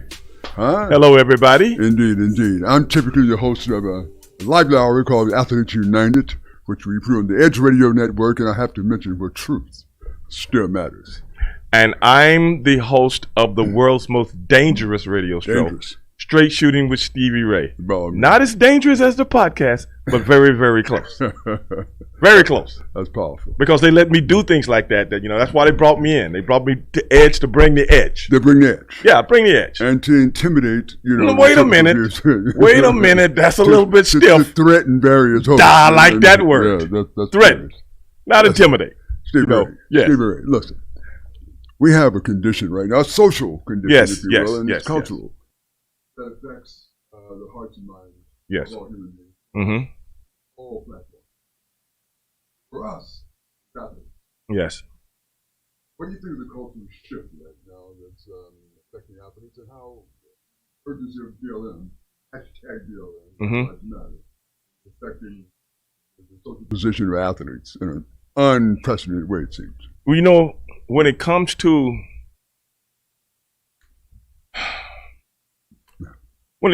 the plight of the African American here in the United States of America, nothing is more prevalent than the athlete. Sure. That we pay attention to, that this nation pays attention to, that the world pays attention to. You know that. Isn't that curious? You're a former athlete, just like myself. High level. Isn't it people pay attention to that. And when guys take that platform and use it as a forum, what could be better than that? I can't think of anything. I mean, what could be more important than that? We've had black leaders who have those in politics, and, and social change. And have disrupted a lot of things that's typical in the body politic. And yet, we remember people like Jackie Robinson, Muhammad Ali. Athletes, as you mentioned. Exactly. Which shows you that they have a grand stage. They have a huge voice amidst this entire clamor. And I am proud personally with how some of these youngsters have positioned themselves. A LeBron James, a Dwayne Wade, a Carmelo Anthony, young sister from Japan. Would you give me a break? What's her name? Naomi Osaka? Something like that, makes it clear, unambiguously, that she's feeling it from a soul and cultural perspective, and she ain't taking it, if you will. She would like to express her unity and her solidarity with this movement, man. And that's huge. That's huge. That's unprecedented. It is. It is. In a sport like tennis. Come on. Quiet sports. Yes. Conservative sport. Oh, God. Yes. And there's going to be blowback. Always blowback. Probably. Sponsorships and or those voices and powers to be within that damn environment called tennis. But something is changing. Think about it. Think about it. I feel something in the air. What do you think it is? Name it. Yeah, I'm feeling it too. I feel something. You know when I started feeling something in the air? I knew something was up. I'm very aware of certain things, Mel. Very aware. I'm with you. I can't name it. It's nondescript to me right now, but it feels differently, if you will. I was questioning things for a minute. But then I got up one morning. All right. I had my television on. I was looking at ESPN. You know what I saw? Yes, sir. They said Jerry Jones. Jerry Jones got up on the right side of the bed. How about that? Can anybody believe? That's when I was like. He must have drank some phenobarbital the night before. An extract. Something's going on, man. Yes. A movement, and somebody said this, I'm not sure who, one great critic said this, was something to the effect of, I'm going to butcher it, I'm sure, but something to the effect of, nothing is more powerful than a idea whose time has come, if you will. It's sweeping. Well, that's what I'm feeling. That's what I'm feeling. And you know something, Mel? Yes, sir. I'm a part of it. Hmm. I'm a part of it, bro. Mm-hmm. I could report it. On a weekly basis. All right. I've been laying it down, Mel. All right. You out here touching with it. I have to come. You're touching with it. Yes. Yeah. You know what? Let me tell you something. Mm-hmm. I do 5 podcasts a week. 1 radio show. Busy man. And one of my podcasts, I don't know if I've ever told you about it, but it's called Black and White. Okay. I like the noise. Where we discuss things from a white perspective and a black perspective. And we try to come to a medium. Because cultures, sometimes people don't know other people's culture. Isn't that curious? You know the people, but you don't really know the culture. So when you start to question the culture, hard to question something that you really don't know anything about. Big fella, after 400 years. After 400. That's the most amazing thing right there. We don't know each other. Because you've been looking at things from the outside in, not from the inside out. My So God. you have a certain curriculum about what you're watching, My God. or what you're listening to, or what you're reading about. Because the same people and the same books and the same education that indoctrinates me indoctrinates you. Huh. Assembly line kind of They ain't the same. approach. You see what I'm saying? Think about that. So, our podcast has went from nothing to something. There you go. There you in go. about 6 months. Huh. Are you getting good viewer feedback? It's crazy. Yeah. Off the chain. Because you know, people look at me and they go, "Oh, I thought he just knew how to beat people up." Well, no. Yeah, I do know how to beat people up, but I also know how to strategically beat you up. There you go. You know what I'm saying? There you go. Beating people up is an art form. Yes. You just don't get up and know how to do it. You know what I'm saying? You played basketball. Absolutely. You remember all the years of training? Sure. It's an art form. Some people just think you just roll out the bed and, no, brother, it ain't like that. It takes years of training. Oh, It takes man, years it's of mental. conditioning. It's psychological. It's all mental. Yes, it is. By all So means. you take all of that, take everything you've learned, take all your travels, all your meeting people all around the world, and you put that together. One big bowl of gumbo. Think about that. What you got. Because I see things for what they are. And I got an open mind. Black and white. Black and white. Listen, Stevie. Several years ago, I stood in the streets of Sao Paulo, Brazil. Better you than me. Oh, well, yeah. I'm not standing in the streets Huge of Sao city. Paulo, Brazil. Huge city. You know what I'm saying? It's more than a notion. Yeah. I mean, you'd better understand where you are. Yeah, did you see that guy from the Olympics get robbed down there? You Sure. know, I'm like, Several of them. By one guy. Listen, that's another discussion entirely. Okay. But I stood there understanding that, Okay. but for this little round rubber sphere in my hand, Right. that probably wouldn't ever be. That was the same thing in Brussels, Brazil. Yeah. Bruxelles, if you will, and Brussels, Belgium. However, what I did notice, and it wasn't so subtle, is that irrespective of that culture being Brazilian, if Yes. you will, cosmopolitan, Yeah. those who tended to suffer socially, those who tended to fall somewhere in the fulcrum of economics, look like me. A million miles away, man. Yeah. And they look like me, and they're dealing with similar kinds of social conditioning. Right. I think I became a sports sociologist at that moment, if you will. And we have to arrive somehow at a better understanding of what's needed.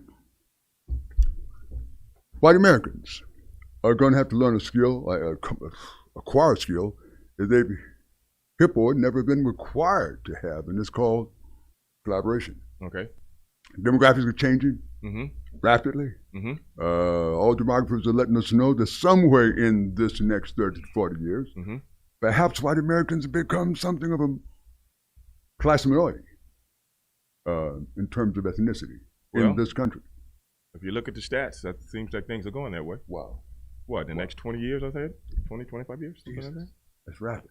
That's rapid. But the way I look at it is this. Power is power. Mm-hmm.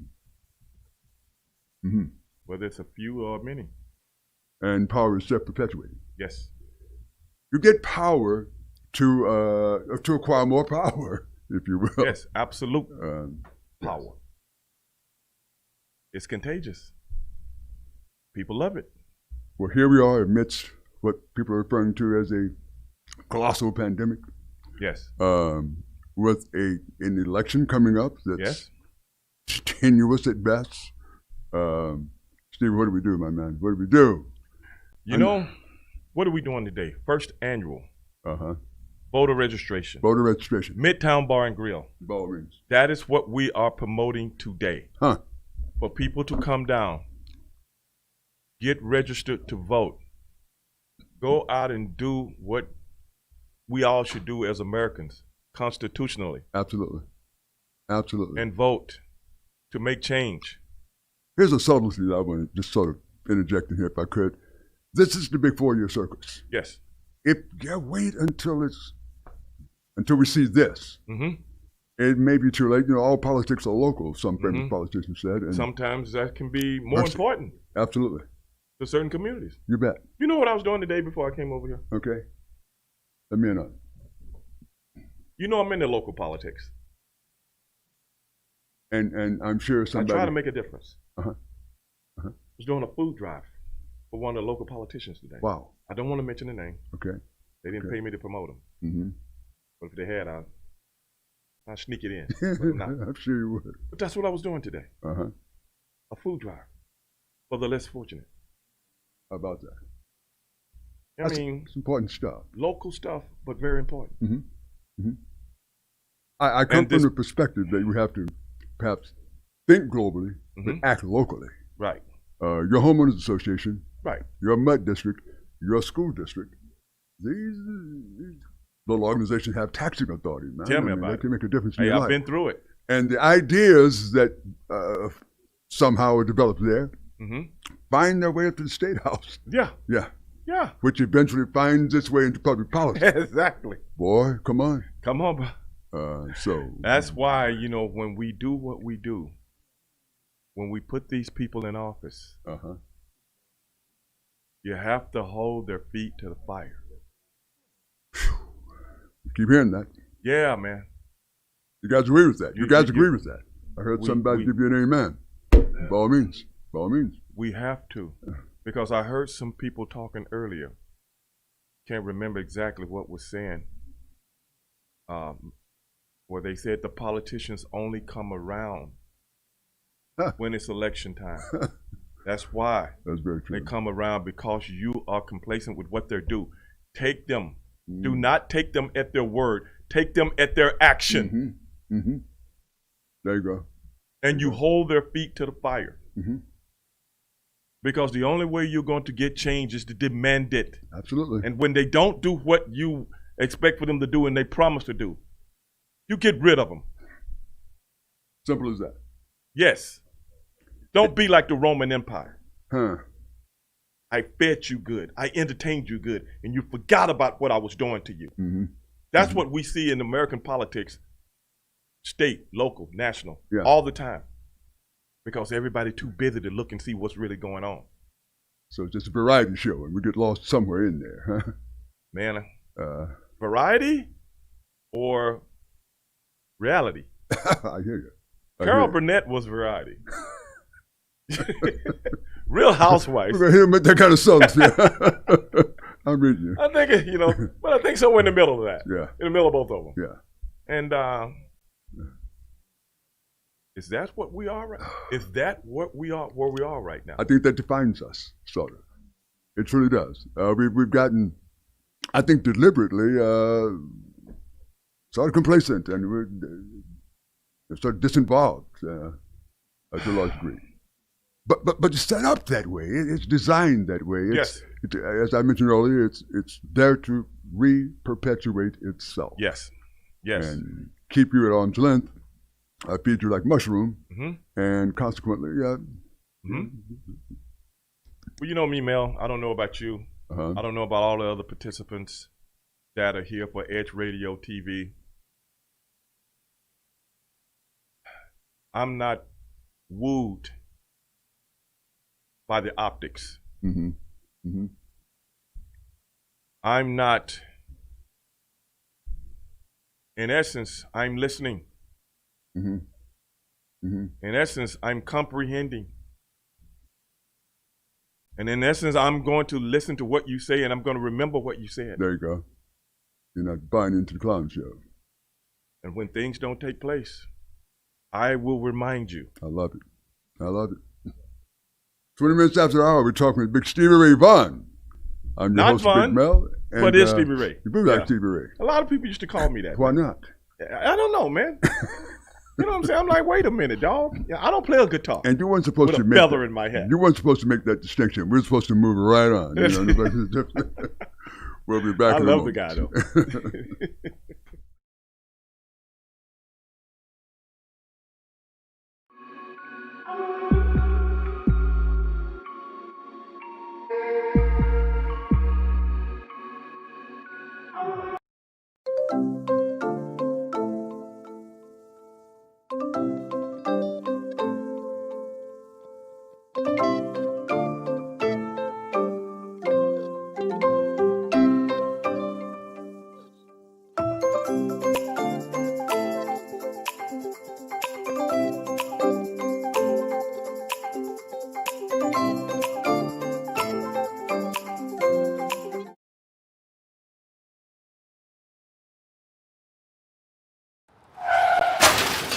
We've been out of control since we got hit back in March 2020. Mortality rates keep climbing. Infection rates go up and down and then back up again.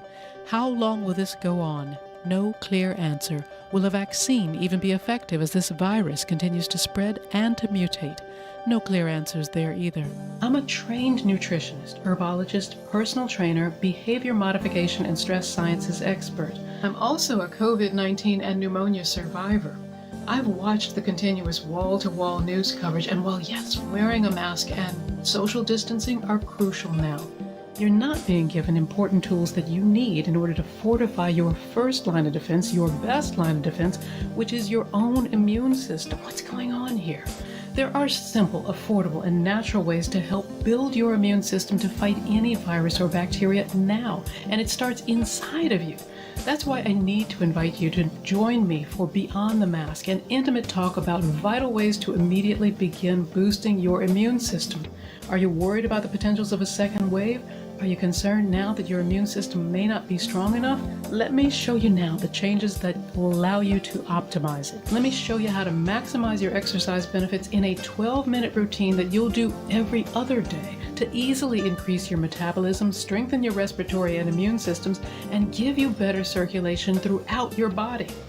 Listen, sugar feeds both bacteria and viruses. Let me show you ways to kick that sugar addiction now and to get some weight off. Let me share with you keys to better nutrition that boosts your immune system. We are all under too much stress, and stress weakens your immune system. It single-handedly leaves you vulnerable to all kinds of health issues and infections because stress reduces your immune cell numbers and their ability to function. Let me show you tools that you'll easily integrate into your daily life now to naturally reduce your stress cortisol response. I also want you to know about some nutritional supplements that have been shown to naturally improve your immune system and your overall health. Since January, there have been over 700 studies released worldwide on the relationship between COVID-19 and vitamin D3 deficiency. You need to know why. You want to improve your own immune defenses now, want to take back your control, sign up today for Beyond the Mask and join me as I give you information and tools to easily get you back on track towards a healthier overall immune system now.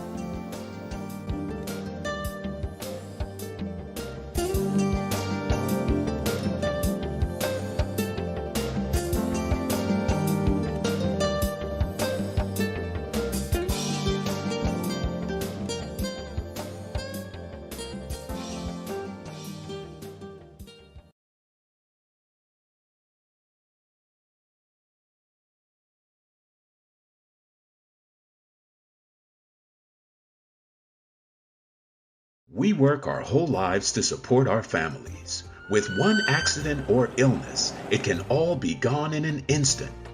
Now there's a smart, affordable way to protect your family. Go to findhealthbenefits.com and discover low-cost life insurance for as little as $2 per month. Add to that a tax-deferred annuity that can help you protect your assets and grow your money for retirement. Learn more. Go to findhealthbenefits.com or call 877-235-6094. A critical illness can strike without warning and wipe out your life savings. In fact, it's the #1 reason for bankruptcy. Find Health Benefits offers an affordable solution.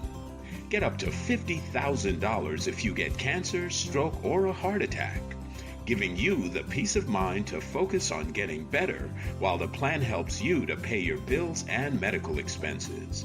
Learn more. Go to findhealthbenefits.com or call 877-235-6094. 66% of seniors spend more time shopping for cable TV than Medicare plans. Most say because it's just too confusing. Laws change every year. The wrong plan could cost you thousands and prevent you from seeing the doctors you want. Introducing FindHealthBenefits.com. Save time, save money, see specialists without referrals. Go to FindHealthBenefits.com or call 877-235-6094 for this informative brochure. Society is on the edge. Let's bring them back. Edge Radio, because truth still matters. America was established by immigrants, for immigrants. Those who came to escape religious persecution, bigotry, and hatred. Visionaries who came to start a life of freedom, but somehow we lost our way, enslaving people of color, destroying the land and culture of the indigenous people, and claiming ownership of land that our Creator made for all people to enjoy. What have we learned in 400 years? Sadly, the sickness of the past still plagues us in the present. Until those who choose to hate stop fearing anyone different from themselves, the disease will persist. But there is a cure. We must realize. I am the same as you. I bleed the same blood. I cry the same tears. I laugh the same laugh. I love the way you laugh. And want to be accepted just as you do. I may not be the same skin color as you. And I may not pray to the same God. But I am enough. But I am enough. But I am enough. Enough to be heard. Enough to be respected. Enough to be loved. Enough to be equal. Enough to make a difference. I am enough. I am enough. I am enough. I am enough.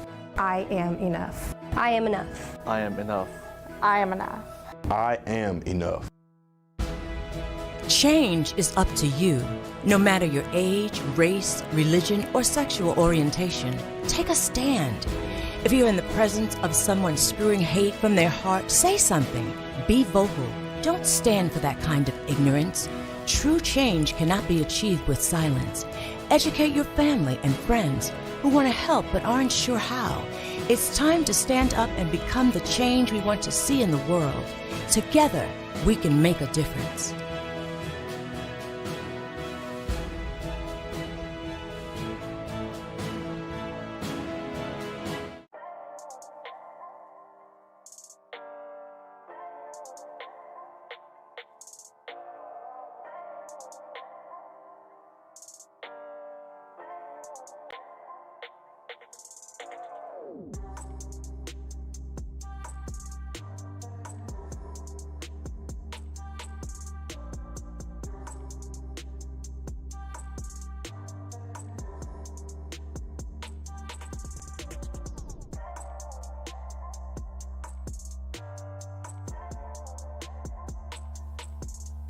Hey everybody, it's your girl Simply Tennille here, live from the voter registration drive at 415 West Gray Street at Midtown Bar and Grill. The edge is getting edgy and it's your girl. You know I am here and we have so many things to talk about. I just wanted to liven it up for a second, get on the air in front of everybody. We need to definitely talk about why you, Miss Lady, came to support the voter registration drive today. So first tell everybody who you are. Absolutely. Well, my name is Cheyenne Cudjoe, and I am a visual artist. So, of course, the topic of conversation with voting is always about getting your voice heard.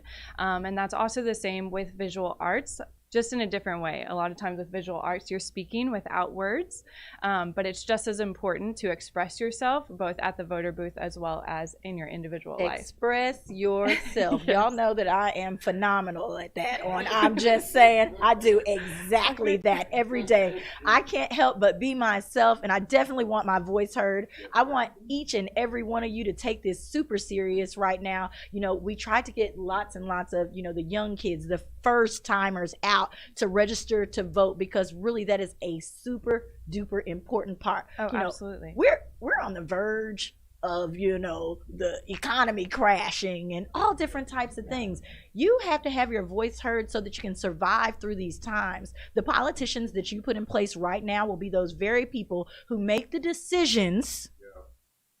Every single decision that has to do with whether or not you're going to jail for, you know, pickpocketing such and such because you didn't have money to pay your bills. Yeah. Like, that is exactly how it works. Yeah. If those people are not on your team, you need to make sure you vote for somebody who you can hold accountable for not doing the things that they say that they're going to do. That is one of my platforms that I stand on. Start holding these people accountable. It doesn't matter to me which way you vote. I want you to get out there, let your voice be heard, and have a little fun with it. And that's what we're going to do with this lady right here. She said she's a visual artist. So tell us a little bit about what it is you do and why you feel it's so important to be able to express yourself not only through words, you know, but you got to put those ballots, right? Yes. So tell us a little bit about how you express yourself through art. So I'm all about raising awareness and increasing consciousness, and I do that in visual format. So a lot of my work, I decide to use either watercolors or Is that your favorite?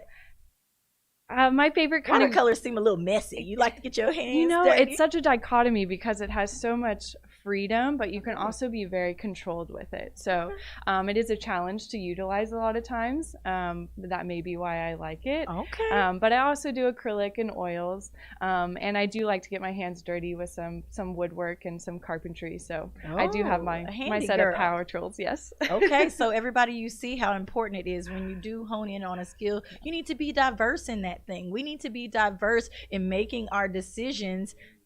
Listen to me. It is so important that you do your own research. I'm in media, as you can see, but I can't believe half of the things that other media things put out there, right? Oh. You have to go and do your own research. You need to know who's actually out there working.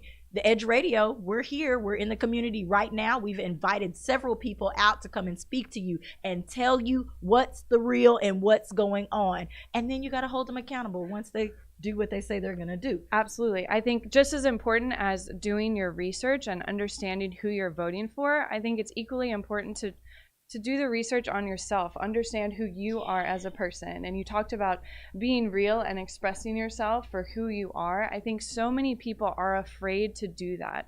They're afraid to be themselves for fear of judgment, for fear of ostracism, for whatever the case may be. But I think in order to really truly be able to get behind our political leaders, you need to get behind yourself, know what you stand for individually, and then you can find that in a political leader. And definitely know the hard-hitting topics that affect your community and where you live, because that's a hard thing. You know, it took me forever. I was living here and I couldn't understand, you know, why I couldn't vote for the mayoral campaign, you know, what's going on. But I actually live outside of the city limits up near Tomball, so you know they don't allow us, but it took research to be able to find that out. I was confused. If you're feeling any of that kind of confusion, I'm sure that one of these shows here at the Edge, because we have something for everybody, one of these shows will get you to the place that you need to be. So we're going to keep talking about art. You know, kids are back to school, whether it's virtual or, you know, in classroom. We're going to talk about them going to school, learning the art, lots of art forms being taken out of the schools right now because of funding and different reasons. Why do you feel it's important to have art in schools? Honestly, I think it's the most important, especially with the younger generations. Their vocabulary and their ability to express themselves verbally is not quite there yet, but even as a young kid, you're able to draw exactly what you're feeling. So to take out the arts, whether that be visual arts, whether that be music or theater, the ability to express themselves in lots of different ways, I believe is critically important, and giving them different modalities to do that, because again, everybody is different and not everybody communicates the same way. So they need to be exposed how to express themselves by being exposed to diverse ways of doing that. All right. Did you hear that? Diversity. Yes. Tell everybody a little bit about where you're from and how you came to, because you could pick several different types of art. Yeah. What kind of let you know that painting was your thing, if you will? Well, I've always been interested in the arts. I actually started off going to college to be a doctor, and then I had an art minor. But painting specifically, I felt I was able to do a variety of different things. I can paint on a flat surface, I can paint on something sculptural, I can paint something realistic, I can paint something abstract. So I liked the freedom of being able to do that, and I think I'm most comfortable with a brush in my hand. Okay. Yeah. All right. So what do you do outside of painting to relax? I work out. Oh, well, all right. Y'all can't see behind this podium, but girlfriend is working it, okay? So that's fun. Right now during this time, staying in a healthy mental headspace is another big thing. Art is one of those things that you can do that. Working out is one of those things that can do that. Just to talk to people in regards to art forms and helping people mentally, what's one of the things that they kind of suggest that people get into during a time like this? We're in a pandemic, we're voting in a new president or not, if you will. What's one of the things that they suggest that you do to keep you in that mental headspace when it comes to art? There's lots of different things. I talk to a lot of people about being an artist, and the first thing that they say is, oh, I could never do that. My stuff would turn out terrible. So little things like doodling, I mean, that is an art form. That's very relaxing. Some of the most terrible pieces, though, turn out to be the best things. Everybody else is like, man, that's amazing. And you're like, I just scratched that out, They also have, adult coloring books now, which I think are really cool. So mandala type things, just very meditative, relaxing. Fun things like, again, maybe not with the pandemic, but things like painting with a twist, group type of format. So you can do that with a spouse, you can do that with a friend. And still social distance. Absolutely. I mean, that is a perfect option. Yes. And get a little drink on that. I just think taking away the expectation of what that piece is going to turn out like. I think so many people stress about the end product and they forget about the journey. They forget about the process of painting, and it's the process that becomes very relaxing. So you can do colored pencils, you can use crayons. For me, all art is acceptable. So whether that be craft or whether that be what's considered fine art like oil painting, you can get involved in any way and it still be art and relaxing to the mind. Okay, well, let's say this to the parent out there who's always saying, I don't want my child to be a starving artist, because I love to encourage kids, to do different things, but I also really love to talk about the business side of things. I'm a business person. I'm driven toward getting the dollar, okay? So tell me, is this your full-time gig, or do you do something else on the side, to keep yourself afloat? Let us know what's going on here from the business side. Yes, so I have lots of different passions, but art has a very big priority in my life, so I'd say that's probably about 50% of my income. Okay. And then the other 50% is another business that I have with my husband in regards to helping heal the environment with solar. Oh, well, great. That sounds interesting too. But I got a little brain and a little art. I would encourage all of the parents out there that have children that are interested in pursuing the arts to encourage them. I am working very, very hard to get rid of the mindset of a starving artist, because that is what it is. It is a mindset. Okay. There are so many arts out there, and art is being sold every single day. So the ability to make money in the arts is there. All of it is just about a mindset. Okay. Asking the question, how? And we talked about this behind the scenes just a little bit. I know a lot of y'all may not know, I have 7-year-old twins. Yeah. They are very much already going to YouTube, learning how to draw different things on, and that's why I thought that this was really interesting and something that we needed to talk about, because it gives them a release. They are watching a lot of computer nowadays, ladies and gentlemen. If you can pull them away for 20 minutes, if it is, because school is all day on the computer, then they want to play the video games all night, you got to find a way to pull them apart. And hand painting and stuff like that is very interesting for young kids. They like doing stuff like that. Find a way to pull them away from the screens. Okay, absolutely. So art is a perfect way to do that. I want to encourage everybody to follow you on social media as well. So tell everybody where they can find you on social media. So social media, both Instagram and Facebook, Elvin Original Art is where I can be found. I do a lot of commission work, and I also do a lot of just personal made work. So I can be found there. Last thing, how did you get hooked up with The Edge today? So The Edge, I was introduced to Oscar. So my wonderful husband actually met Oscar, and I had the pleasure and opportunity of becoming part of Edge as well through him. So all right, ladies and gentlemen, I love what he stands for. Okay, so remember that The Edge is here for everybody. We are not set down to one thing. We are broad and open-minded. We want to talk about all of those topics that you guys have out there. We definitely need y'all to pour those into us. Make sure you follow the Edge Radio Network, which is where we are here today with Miss Cheyenne, and we're talking all about art. We're going to let it go because there's so many other interesting people that we have to introduce you guys to today. I am simply Tennille on social media, on Instagram. I like everybody to follow that page because I don't have to worry about trying to delete somebody for you to come on. So ladies and gentlemen, we are here at the Edge Radio Network. I am the host of I'm Just Saying. You can catch me at 8:30 a.m. on Tuesday and Thursday mornings, and we'll be back.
This is former Rocket Robert Reed.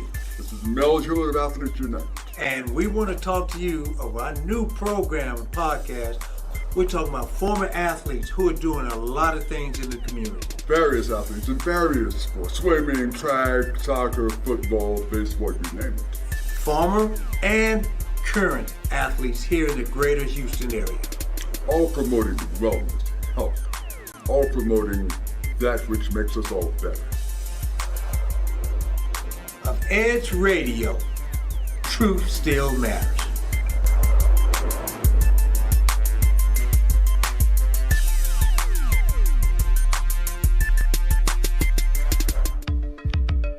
Are you a small business owner concerned about the downturn in the economy? Top business leaders like Mattress Mac and Warren Buffett will tell you that now is the time to promote your business more than ever. People need your services. Your business needs an edge. Learn about special advertising packages for small businesses right here on Edge Radio. Find out more, give us a call at 281-744-0446. That's 281-744-0446. 0446. EDGE, because truth still matters.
When people stop talking to each other, society is on the edge. Let's bring.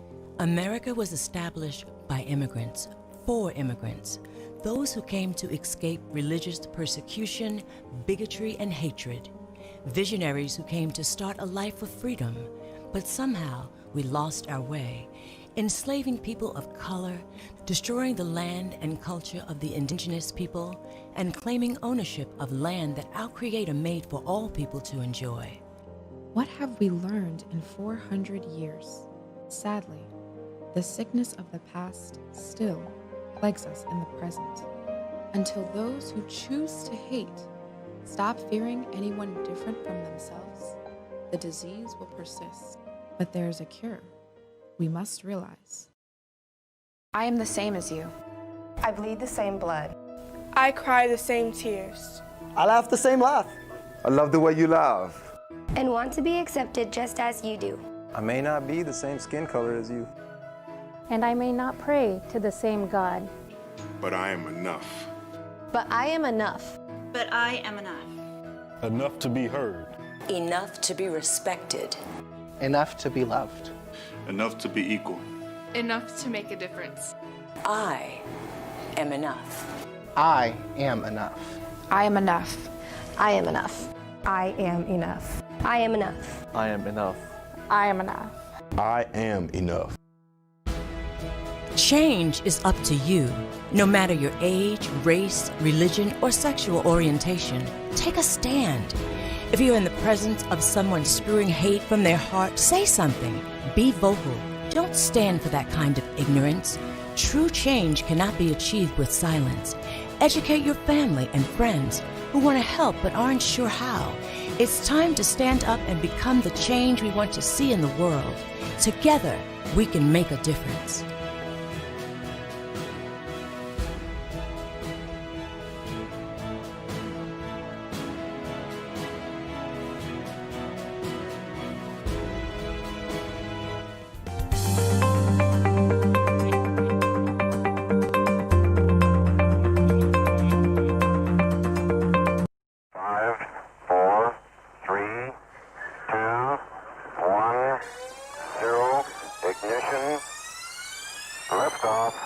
Don't push me because I'm close to the edge. I'm trying not to lose my head. Hey, this is the Talk About Unity show where I bring the talk. And I bring the unity. And together we talk about unity. Unity is what matters. Come on. And right now in our country, that's what we've got to do. So we do that here at Talk About Unity on the Edge Radio Network. Be with us every week. It's going to be awesome. It always is. And I tell you what, the more we seek first to understand, then be understood, we make progress. And we like to do that. And that's why everybody's on the brink. We love what we do at Edge Radio because everybody's on the edge. We bring them back from the edge and we bring the unity. So we're just glad to Edge Radio Network every Tuesday morning, 10 a.m. Talk About Unity because here at Edge Radio Network, truth still matters.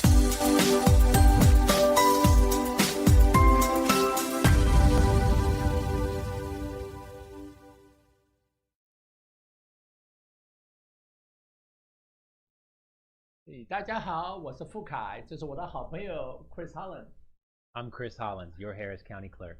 Yes, 9月26号礼拜六下午4点钟以后，你可以到我们这个 Midtown Bar and Grill 这是城中间有一个酒吧，我们大家来庆祝，我们可以来做选举，可以就是 register， 也可以注册，然后选举，然后我们有一些画展，有些音乐表演现场，所以大家不要忘记了，最好赶快来参加我们的这个很好的节目，还有很好的意义，所以大家可以一起见面谈一谈选票的事情，然后的话，大家可以享受音乐、食物，还有画艺术这方都集中在一起呀。不要忘记了，9月26号礼拜六下午4点钟以后到10点。Hope to see you there. Yeah， 谢谢。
Good evening. We're live in the Midtown Bar and Grill in beautiful downtown Houston, and I'm joined today by Mr. Carlin and Mr. Richard. How are you two today? Oh, we're great. Good. Glad to have you all on. So I want to ask you guys, we've got an eclectic group up here. What do y'all think? Back in the last decade, towards the end, 2007, 2008, 2009, people thought race relations were on the mend. Do you think that things have changed decade to decade? And if so, how and why? How can we correct course if we need to? I'll start with you, Mr. Carlin.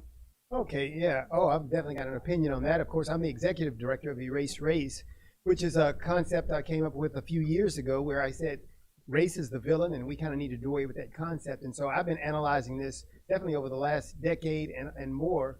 And while people have seen some improvement, I think people have had high hopes when once President Obama was elected, thought all things were changing. But I kind of saw this subculture that was developing where every decade I noticed that we had some riots. The tension would come up and it'd go back down.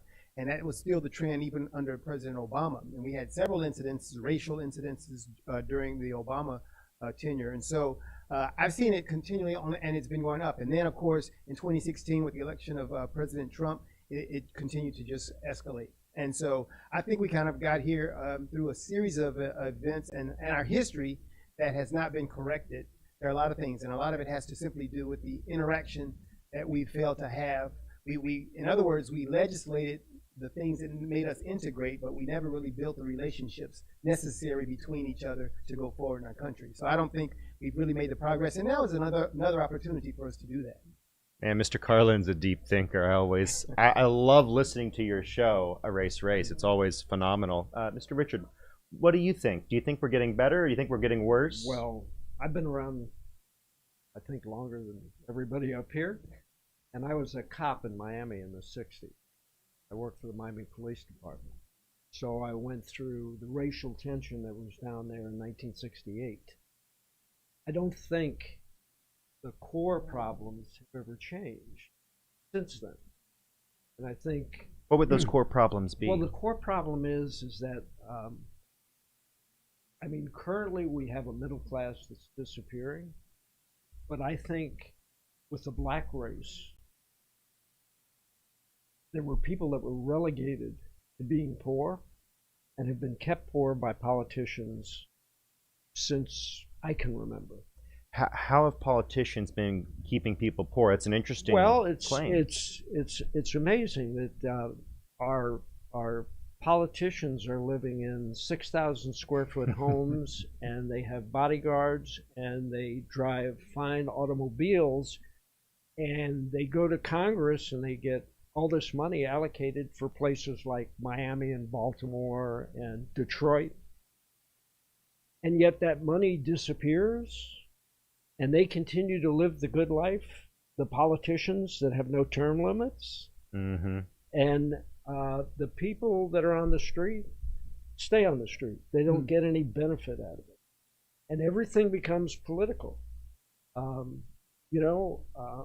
Politicians on both sides, some have good ideas, some have bad. I've always thought that school choice was a great idea, but every time it comes up, it somehow gets beaten down. Mm-hmm. And I think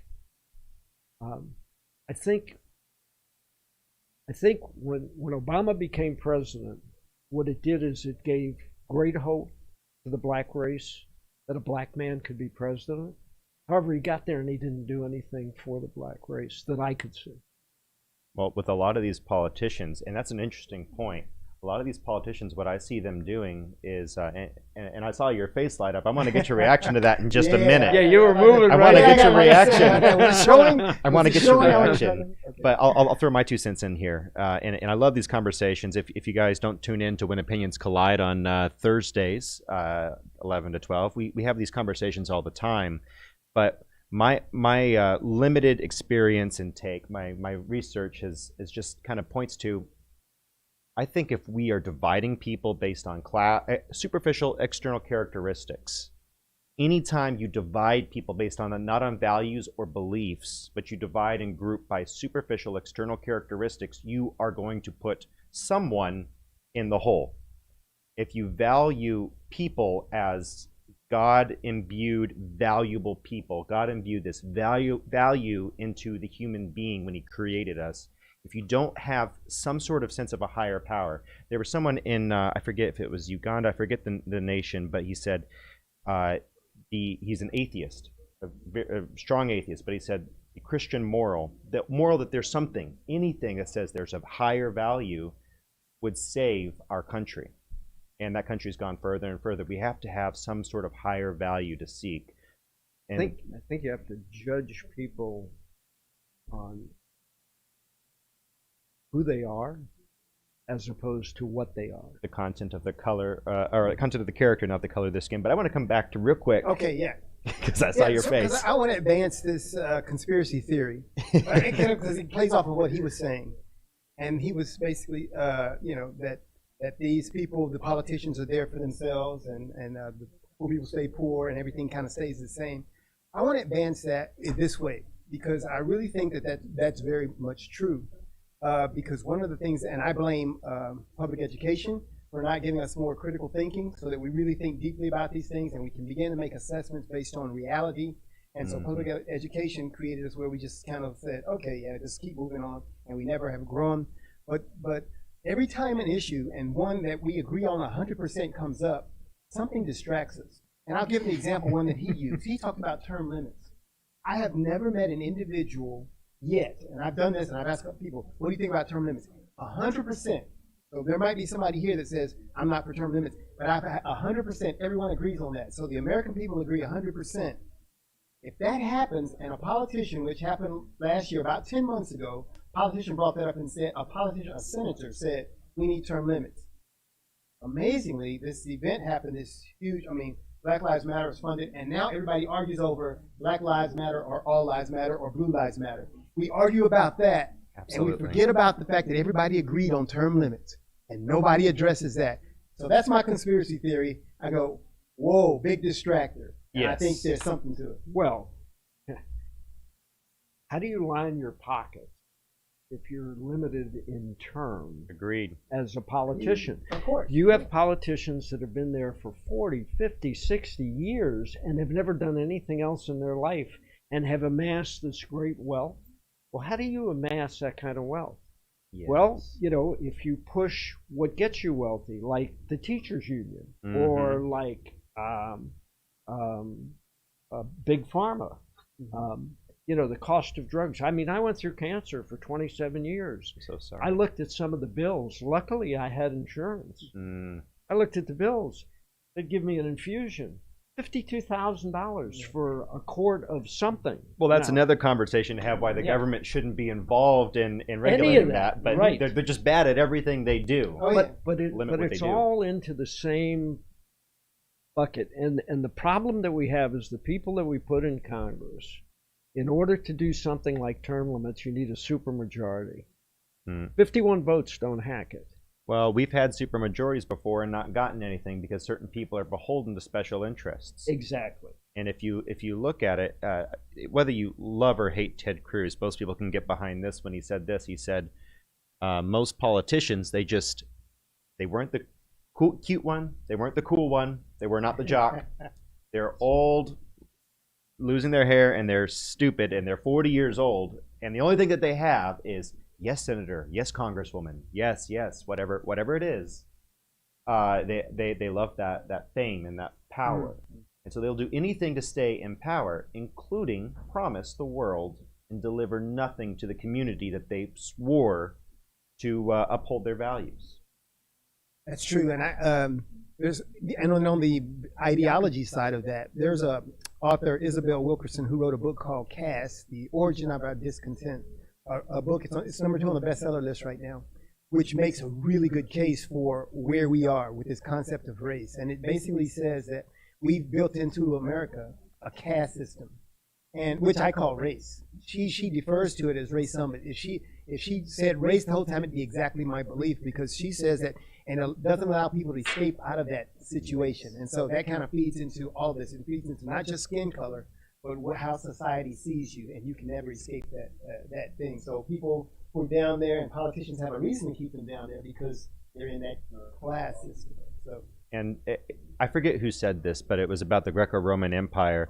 They said the moment that people realized that they could vote themselves money was the doom of that democracy. I mean, we don't live in a democracy. We live in a democratic republic of representation to avoid that. To avoid the minority being overruled by the majority.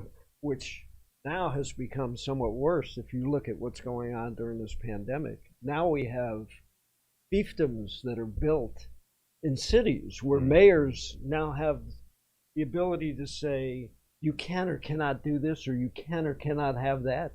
Cuomo came out the other day and he said, because he hates Trump, but he said, I don't believe what he says about a vaccine, so he's going to hold 8.5 million people in New York hostage until he's sure that this drug is okay for them. Last time I looked, we were in the United States. Why can't I make my decision whether I want to take it or not? Yeah, so that's an interesting conversation on sadism. We could get into the COVID thing. I'm hoping to have some doctors to come on and talk about that, but absolutely. I could act like a doctor. I don't play one on TV either. So what do you think about that? The whole situation with COVID, there are folks who blame that on, they said that because it affects certain populations more, it is a racist, or it's a race issue that is causing that. Yeah.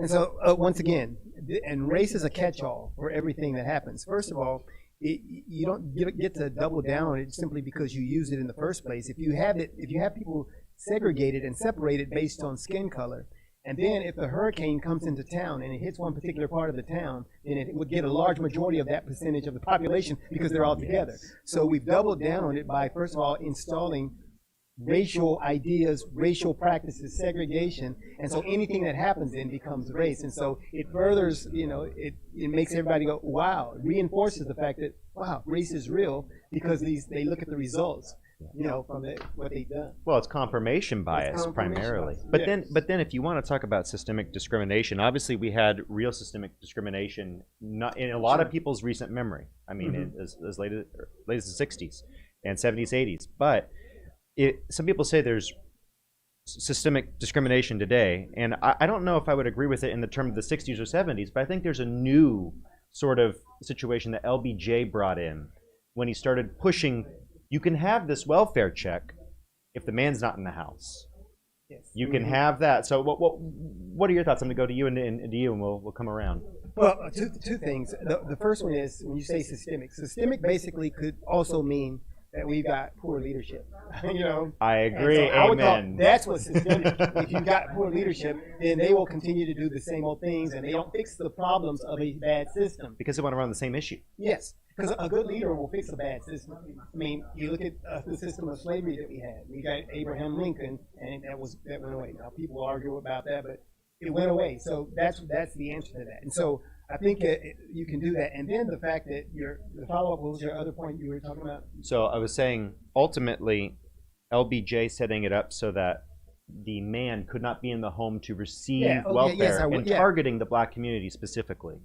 Yeah, and so while you have a bad system on that side where he was doing those things, there's also some responsibility for the family and for the home, for people to say, okay, but I'm responsible. Oh, you mean people have agency? People have agency. My mom and dad were married 60 years, and they understood that it was their responsibility. We didn't get to use any of that stuff as an excuse. Nothing was an excuse. But now, government is dad. Government is dad. And so, Daddy, Uncle Sam. You know, and so I can go and say, government, dad, you owe me this. And we make that when we fight for it. What do you think? That's a lot to come up on.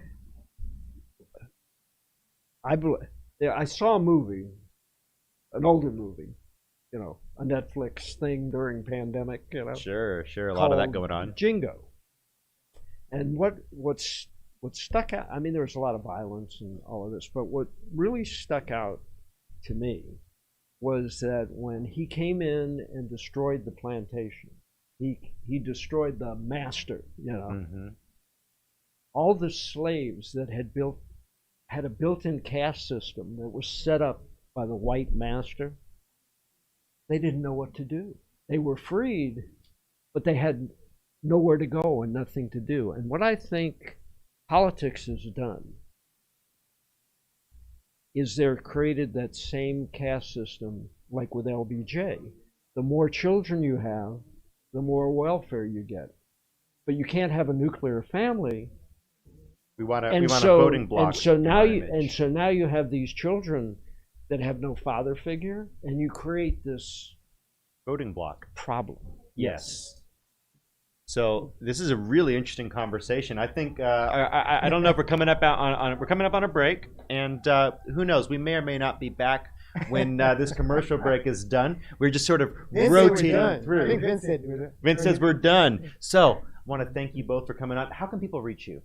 Oh, hey, I'm at Erase Races on Facebook, Twitter, Instagram, and I'm at eraseraces.com on the website. Go there and get ready to think critically. All right, Richard, 20 seconds. Where can people reach you?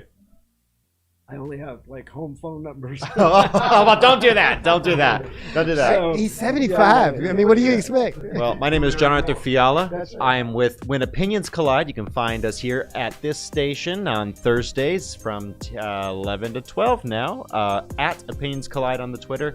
Thank you all for joining us, and you have a wonderful evening. Come join us at the Midtown Bar and Grill. We still got some party left tonight.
大家好，我是傅凯，这是我的好朋友 Chris Holland。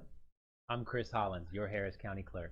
Yes， 9月26号礼拜六下午4点钟以后，你可以到我们这个 Midtown Bar and Grill， 这是城中间有一个酒吧，我们大家来庆祝，我们可以来做选举，可以就是 register， 也可以注册，然后选举，然后我们有一些画展，有些音乐表演现场，所以大家不要忘记了，最好赶快来参加我们的这个很好的节目，还有很好的意义，所以大家可以一起见面谈一谈选票的事情，然后的话，大家可以享受音乐、食物，还有画艺术这方都集中在一起呀。不要忘记了，9月26号礼拜六下午4点钟以后到10点。Hope to see you there. Yeah， 谢谢。 We work our whole lives to support our families. With one accident or illness, it can all be gone in an instant. Now there's a smart, affordable way to protect your family. Go to findhealthbenefits.com and discover low-cost life insurance for as little as $2 per month. Add to that a tax-deferred annuity that can help you protect your assets and grow your money for retirement. Learn more. Go to findhealthbenefits.com or call 877-235-6094. A critical illness can strike without warning and wipe out your life savings. In fact, it's the #1 reason for bankruptcy. Find Health Benefits offers an affordable solution. Get up to $50,000 if you get cancer, stroke, or a heart attack, giving you the peace of mind to focus on getting better while the plan helps you to pay your bills and medical expenses. Learn more. Go to findhealthbenefits.com or call 877-235-6094. 66% of seniors spend more time shopping for cable TV than Medicare plans. Most say because it's just too confusing. Laws change every year. The wrong plan could cost you thousands and prevent you from seeing the doctors you want. Introducing FindHealthBenefits.com. Save time, save money, see specialists without referrals. Go to FindHealthBenefits.com or call 877-235-6094 for this informative brochure. Society is on the edge. Let's bring them back. Edge Radio, because truth still matters.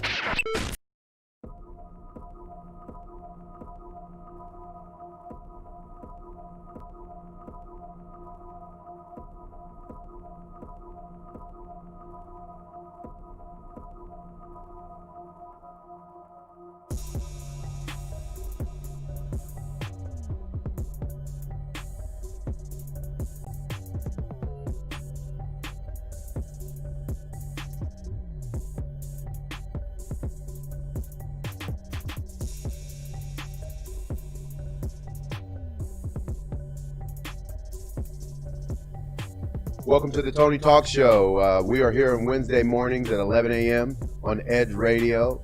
Today's mission today, of course, is to bring awareness to voter registration. We're down here at Midtown Bar and Grill in Houston, Texas. Down here having a good time, getting people registered to vote so that your voice can be heard. I know a lot of you guys, you sit back and you complain. What? Complain about what's going on in this country, right? Oh. But you're not voting. Hey. Is something wrong with that, Robert? Plenty. Your word is power. I hate those folks, man, that sit around and, our government's doing this and but you're not voting. You're not registered to vote. You have never voted. I heard something today that was absolutely insane, but I was really happy about it as well. This is Mike Tyson's first time voting. Wow. Yeah. Really? Did you hear that? Did you hear that as well? I did not know. You didn't hear that? Well, you know what? Before we get going real good, I better introduce you guys. So, of course, got Robert here from Heritage Contracting Services, right? Robert, why don't you tell us what you do? What is Heritage Contracting Services? What do you do? We are a business that's been around 35 years, started in Florida. We are certified roofing contractor. How long have you been in the business? You've been in it for a while, haven't you? 35 years, since before Hurricane Andrew in 1992. Wow. Been through 28 hurricanes. I don't know. What did you do before that, though? I know you were an artist at one point, right? Well, I'll tell you what. I manufactured candles, actually. Really? Yep. I designed those few candle lines. I brought them to the marketplace, and I wound up in didn't think I was going to make it to 1,500 stores in 3 months. Wow. And I took a craft. I had to take the craft out of the craft, bring it to the production, and next thing you know, we were in Bed Bath & Beyond, wicks and sticks and linens and things and multiple catalogs and all that. So you got out of that business. Was in that business for 10 years. Right, and got into the... But I was into contracting before. My wife and I at the time got out of that, had an opportunity. Started in the garage, made it, So you were in business with your wife at one time. Right. That's challenging. I'm in business with my wife. We'll talk about that a little bit more Work as well. comes home and home goes to work. Right? Exactly. But anyway. Well, you know what? And you the thing about work is that, you know, when you're doing things that you love, it's not work. It's passion. Sure. And it never turns off. You know, that's the thing that's where I am. It never shuts off for me. I wake up with a mission, and I try to accomplish my mission before I lay my head down at night. So also we have a great guest here today. Right, Jay Hansen. Hassan, Hassan. absolutely. Hassan, tell us what you do. Well, I came out to Houston to teach. I'm a speech teacher by trade. And, of course, Corona kind of shut the planet down. When you said you came to Houston, Jay, where'd you come from? I moved from El Paso. El Paso, Texas. Absolutely. And when I tell people what I do and what I teach, everyone has the same response. Oh, I hated that. I hated speech. Who wants to get up in front of people and talk? I get it. You know what cracks me up when people say that? Every day you walk out of your house, you're getting in front of people and you're talking. What's up with that? So everybody that I talked to, I hated that. You wouldn't hate my class. My classes were awesome. They were fantastic, and people liked getting up and talking because I would tell the kids at the beginning, first day, I do not care. Okay, let me ask you a question. What think. Demographic of kids were you working with, though? Oh, it was were there teenagers? Of course, it was high school age. Okay. So you're talking your seniors, your sophomores and juniors, right? Typically, right. But I would tell them, I do not care what you think. I care that you think. Whoa. So if you're stop. I want you to say that again. Right? Say that slow again. I love it. I do not care what you think. I care that you think. And the main thing is, I didn't care if they disagreed with me on anything. Right. Call me an idiot. I don't care. Just I want to make sure your wheels are spinning. I want to make sure you are saying what's there. You know, I'll tell you something, Jay. I think one of the biggest issues that we have in this country right now is that we don't critically think. Mm-mm. We don't look at the whole before we make a decision on things. You know what I mean? It's always slanted. It's always slanted to my perspective. It's always slanted to my religion. It's always slanted to my political view. Exactly. It's never let me look at it for what it is. Let me make my own critical judgment in thinking about it. Exactly. And that goes in with the confirmation bias. We're going to seek out information that confirms what we already think. So we can say, well, we're looking this up when we look this up, but you're really just looking for the parts that you agree with. That agree with you. Right. So you can be right. Right. Now. Well, that's a real big state of... That's crazy, right? That's crazy. But what he said is right.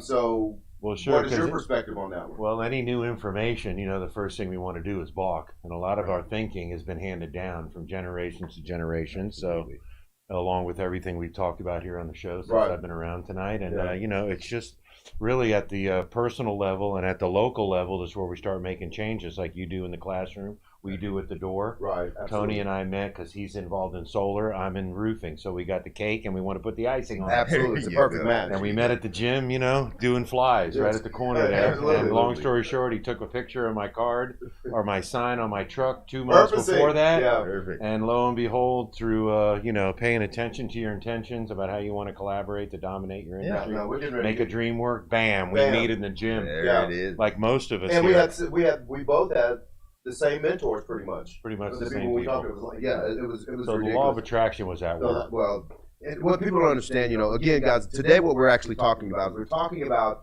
human optimization. Human optimization. How do you optimize yourself to maximize yourself to achieve the things that you desire in your life? How do you do that? I came from a very, very, very tough background, a lot of challenges in my life. And I know one thing that I had to change my life and to change my condition, I had to change my mind. I had to change what I was thinking.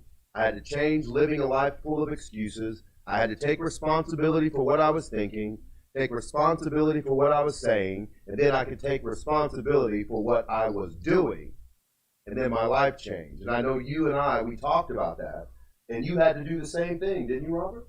Well, I grew up in Miami in the 70s. I mean, if you don't think Tony Montana and all that stuff is real, if you ever see those documentaries. When I talked to him in the gym, Jay, he was like, he told me how he used to live. I was like, are you serious, man? Yeah. You're not even supposed to be in front of me right now. You're supposed to be in prison or dead. One of those chopped two. up in the last Absolutely, you know. So to be able to see someone come from that type of lifestyle, because you know in that game, there's only two ways out. That's it. They play jail for and keeps. death. And sometimes you might get jail and death. You're right. That's it. And it'll be a blessing if you get locked up so you can get a chance to get out. But you still don't have to go down that road. Right. Sometimes we're products of our environment. Sometimes it's peer pressure. Right. I've been through a lot of heartaches in my life and ups and You downs. talk to me a lot about stinking thinking. Oh yeah, and you know today for me, I don't think drugs are really an addiction. I don't think porn. I don't think any of these topics. I think mainly we're addicted to our thinking. And everything starts with a thought, and then everything comes out in the physical plane. So, alter your thoughts, alter your life. That's a great book by Emmett Fox. Yes. It was written back in the 50s, and they've been talking about that back before when some of us were born, trying to bring this new thought movement into where we pay attention to our intentions and we take every thought captive, and we don't have to own these thoughts are coming from somewhere. We're not born with this stuff.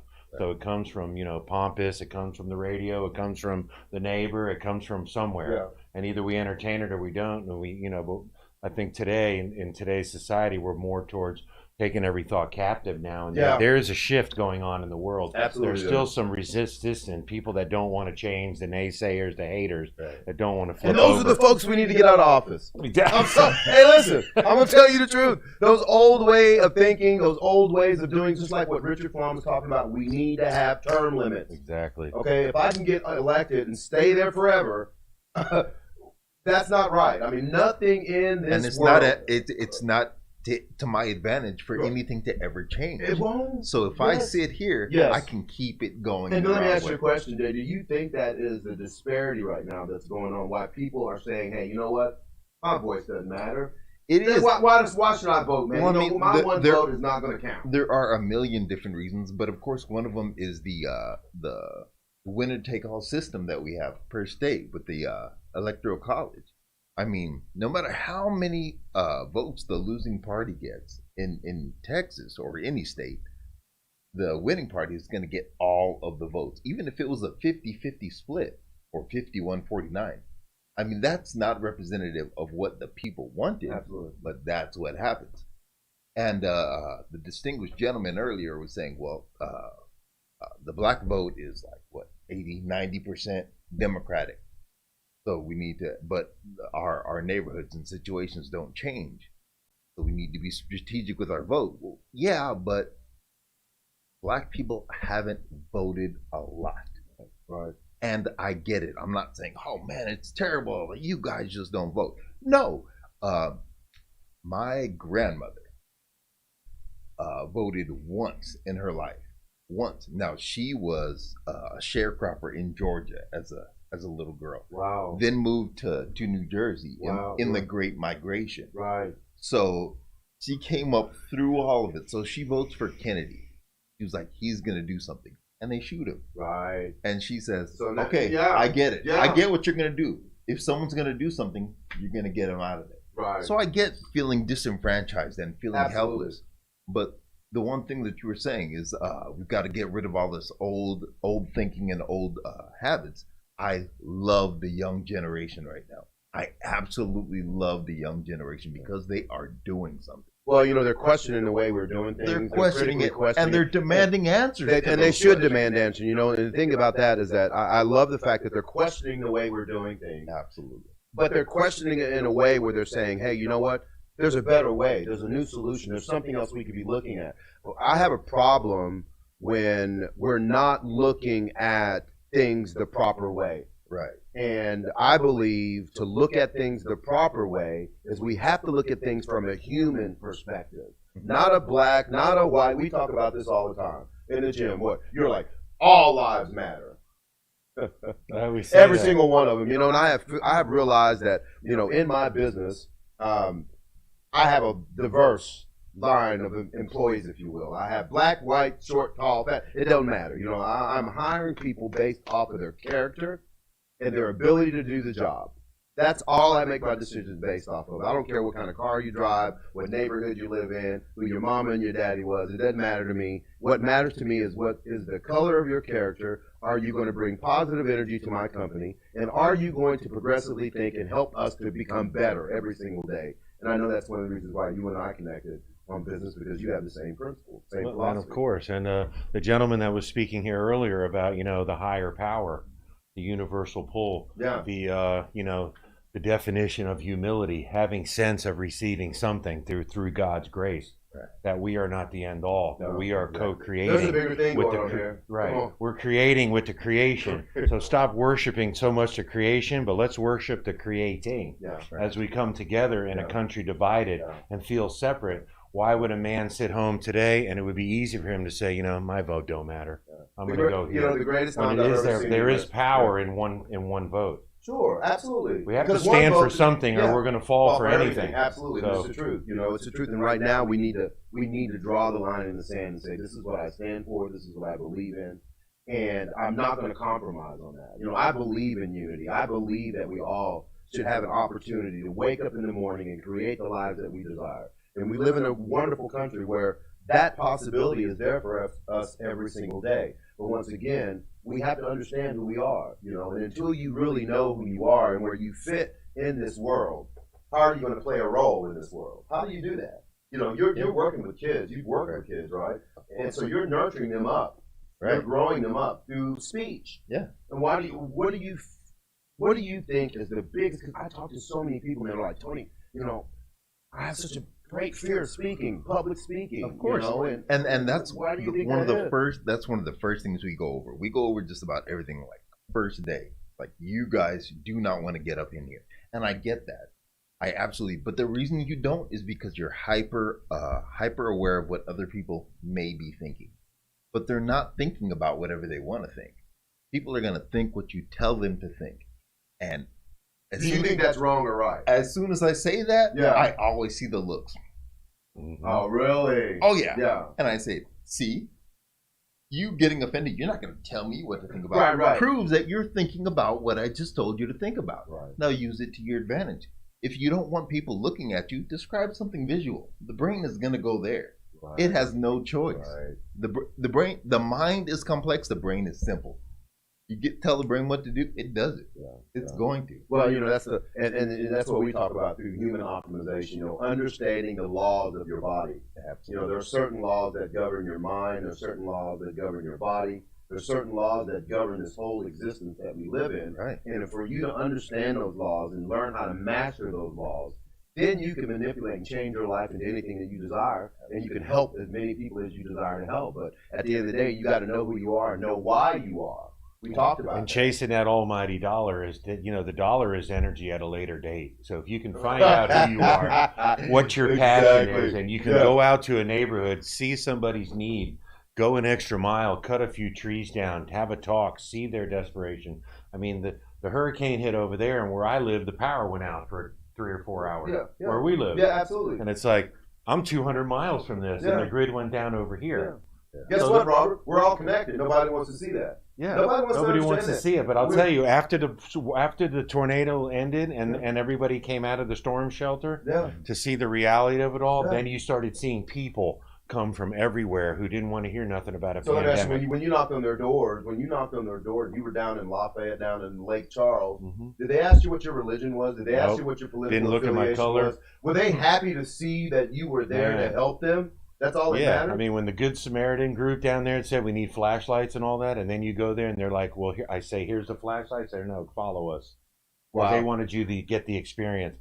Not that you give it to them and then they give it to them. You go to the door and you see the need and you give it to them, and it's what you're seeking your whole life. Amen. It's helping others. Amen. It's not the self-seeking. And Jay, you know what, Jay, right now, you're with Edge Radio. Right? That's right. You're the account executive for Edge Radio. Absolutely. So what is your mission now with Edge Radio? Well, to help people out, to solve some of the problems that people have. They want to be able to reach different people. Yeah. That's what we're going to get on to do. Right. So we're all about solutions here at Edge Radio. We want to bring you in. We want to bring consciousness. Truth matters here at Edge Radio. We will always tell you the truth. We talk about, my job is to tell you the truth, Your job is to make a decision to see if that truth fits in your life and if it fits for you. So, once again, we're really glad to be here. We're glad that you guys are here with us. This is Tony Talk Radio, talking about human optimization. Once again, we're here Wednesday mornings at 11 a.m. Robert, thank you so much for coming through. We appreciate it, brother, and sharing your wisdom and your knowledge. Thank you. Mr. Hassan, you got it, Chief. It's a blessing, brother. Thank you so much. Thank you for what you do. Yes, sir. Not only for our communities, but also what you're doing for Edge Radio. We really appreciate it. Absolutely. Okay, are you registered to vote, baby? Of course. Excellent. Are you registered to vote? Absolutely. Excellent. So am I. Everybody get registered to vote. It's our time, November 13th. Time for change. Amen? Amen. Amen. Tony Talks Radio, Wednesday morning, 11 a.m. Edge Radio, the truth matters. Stay tuned.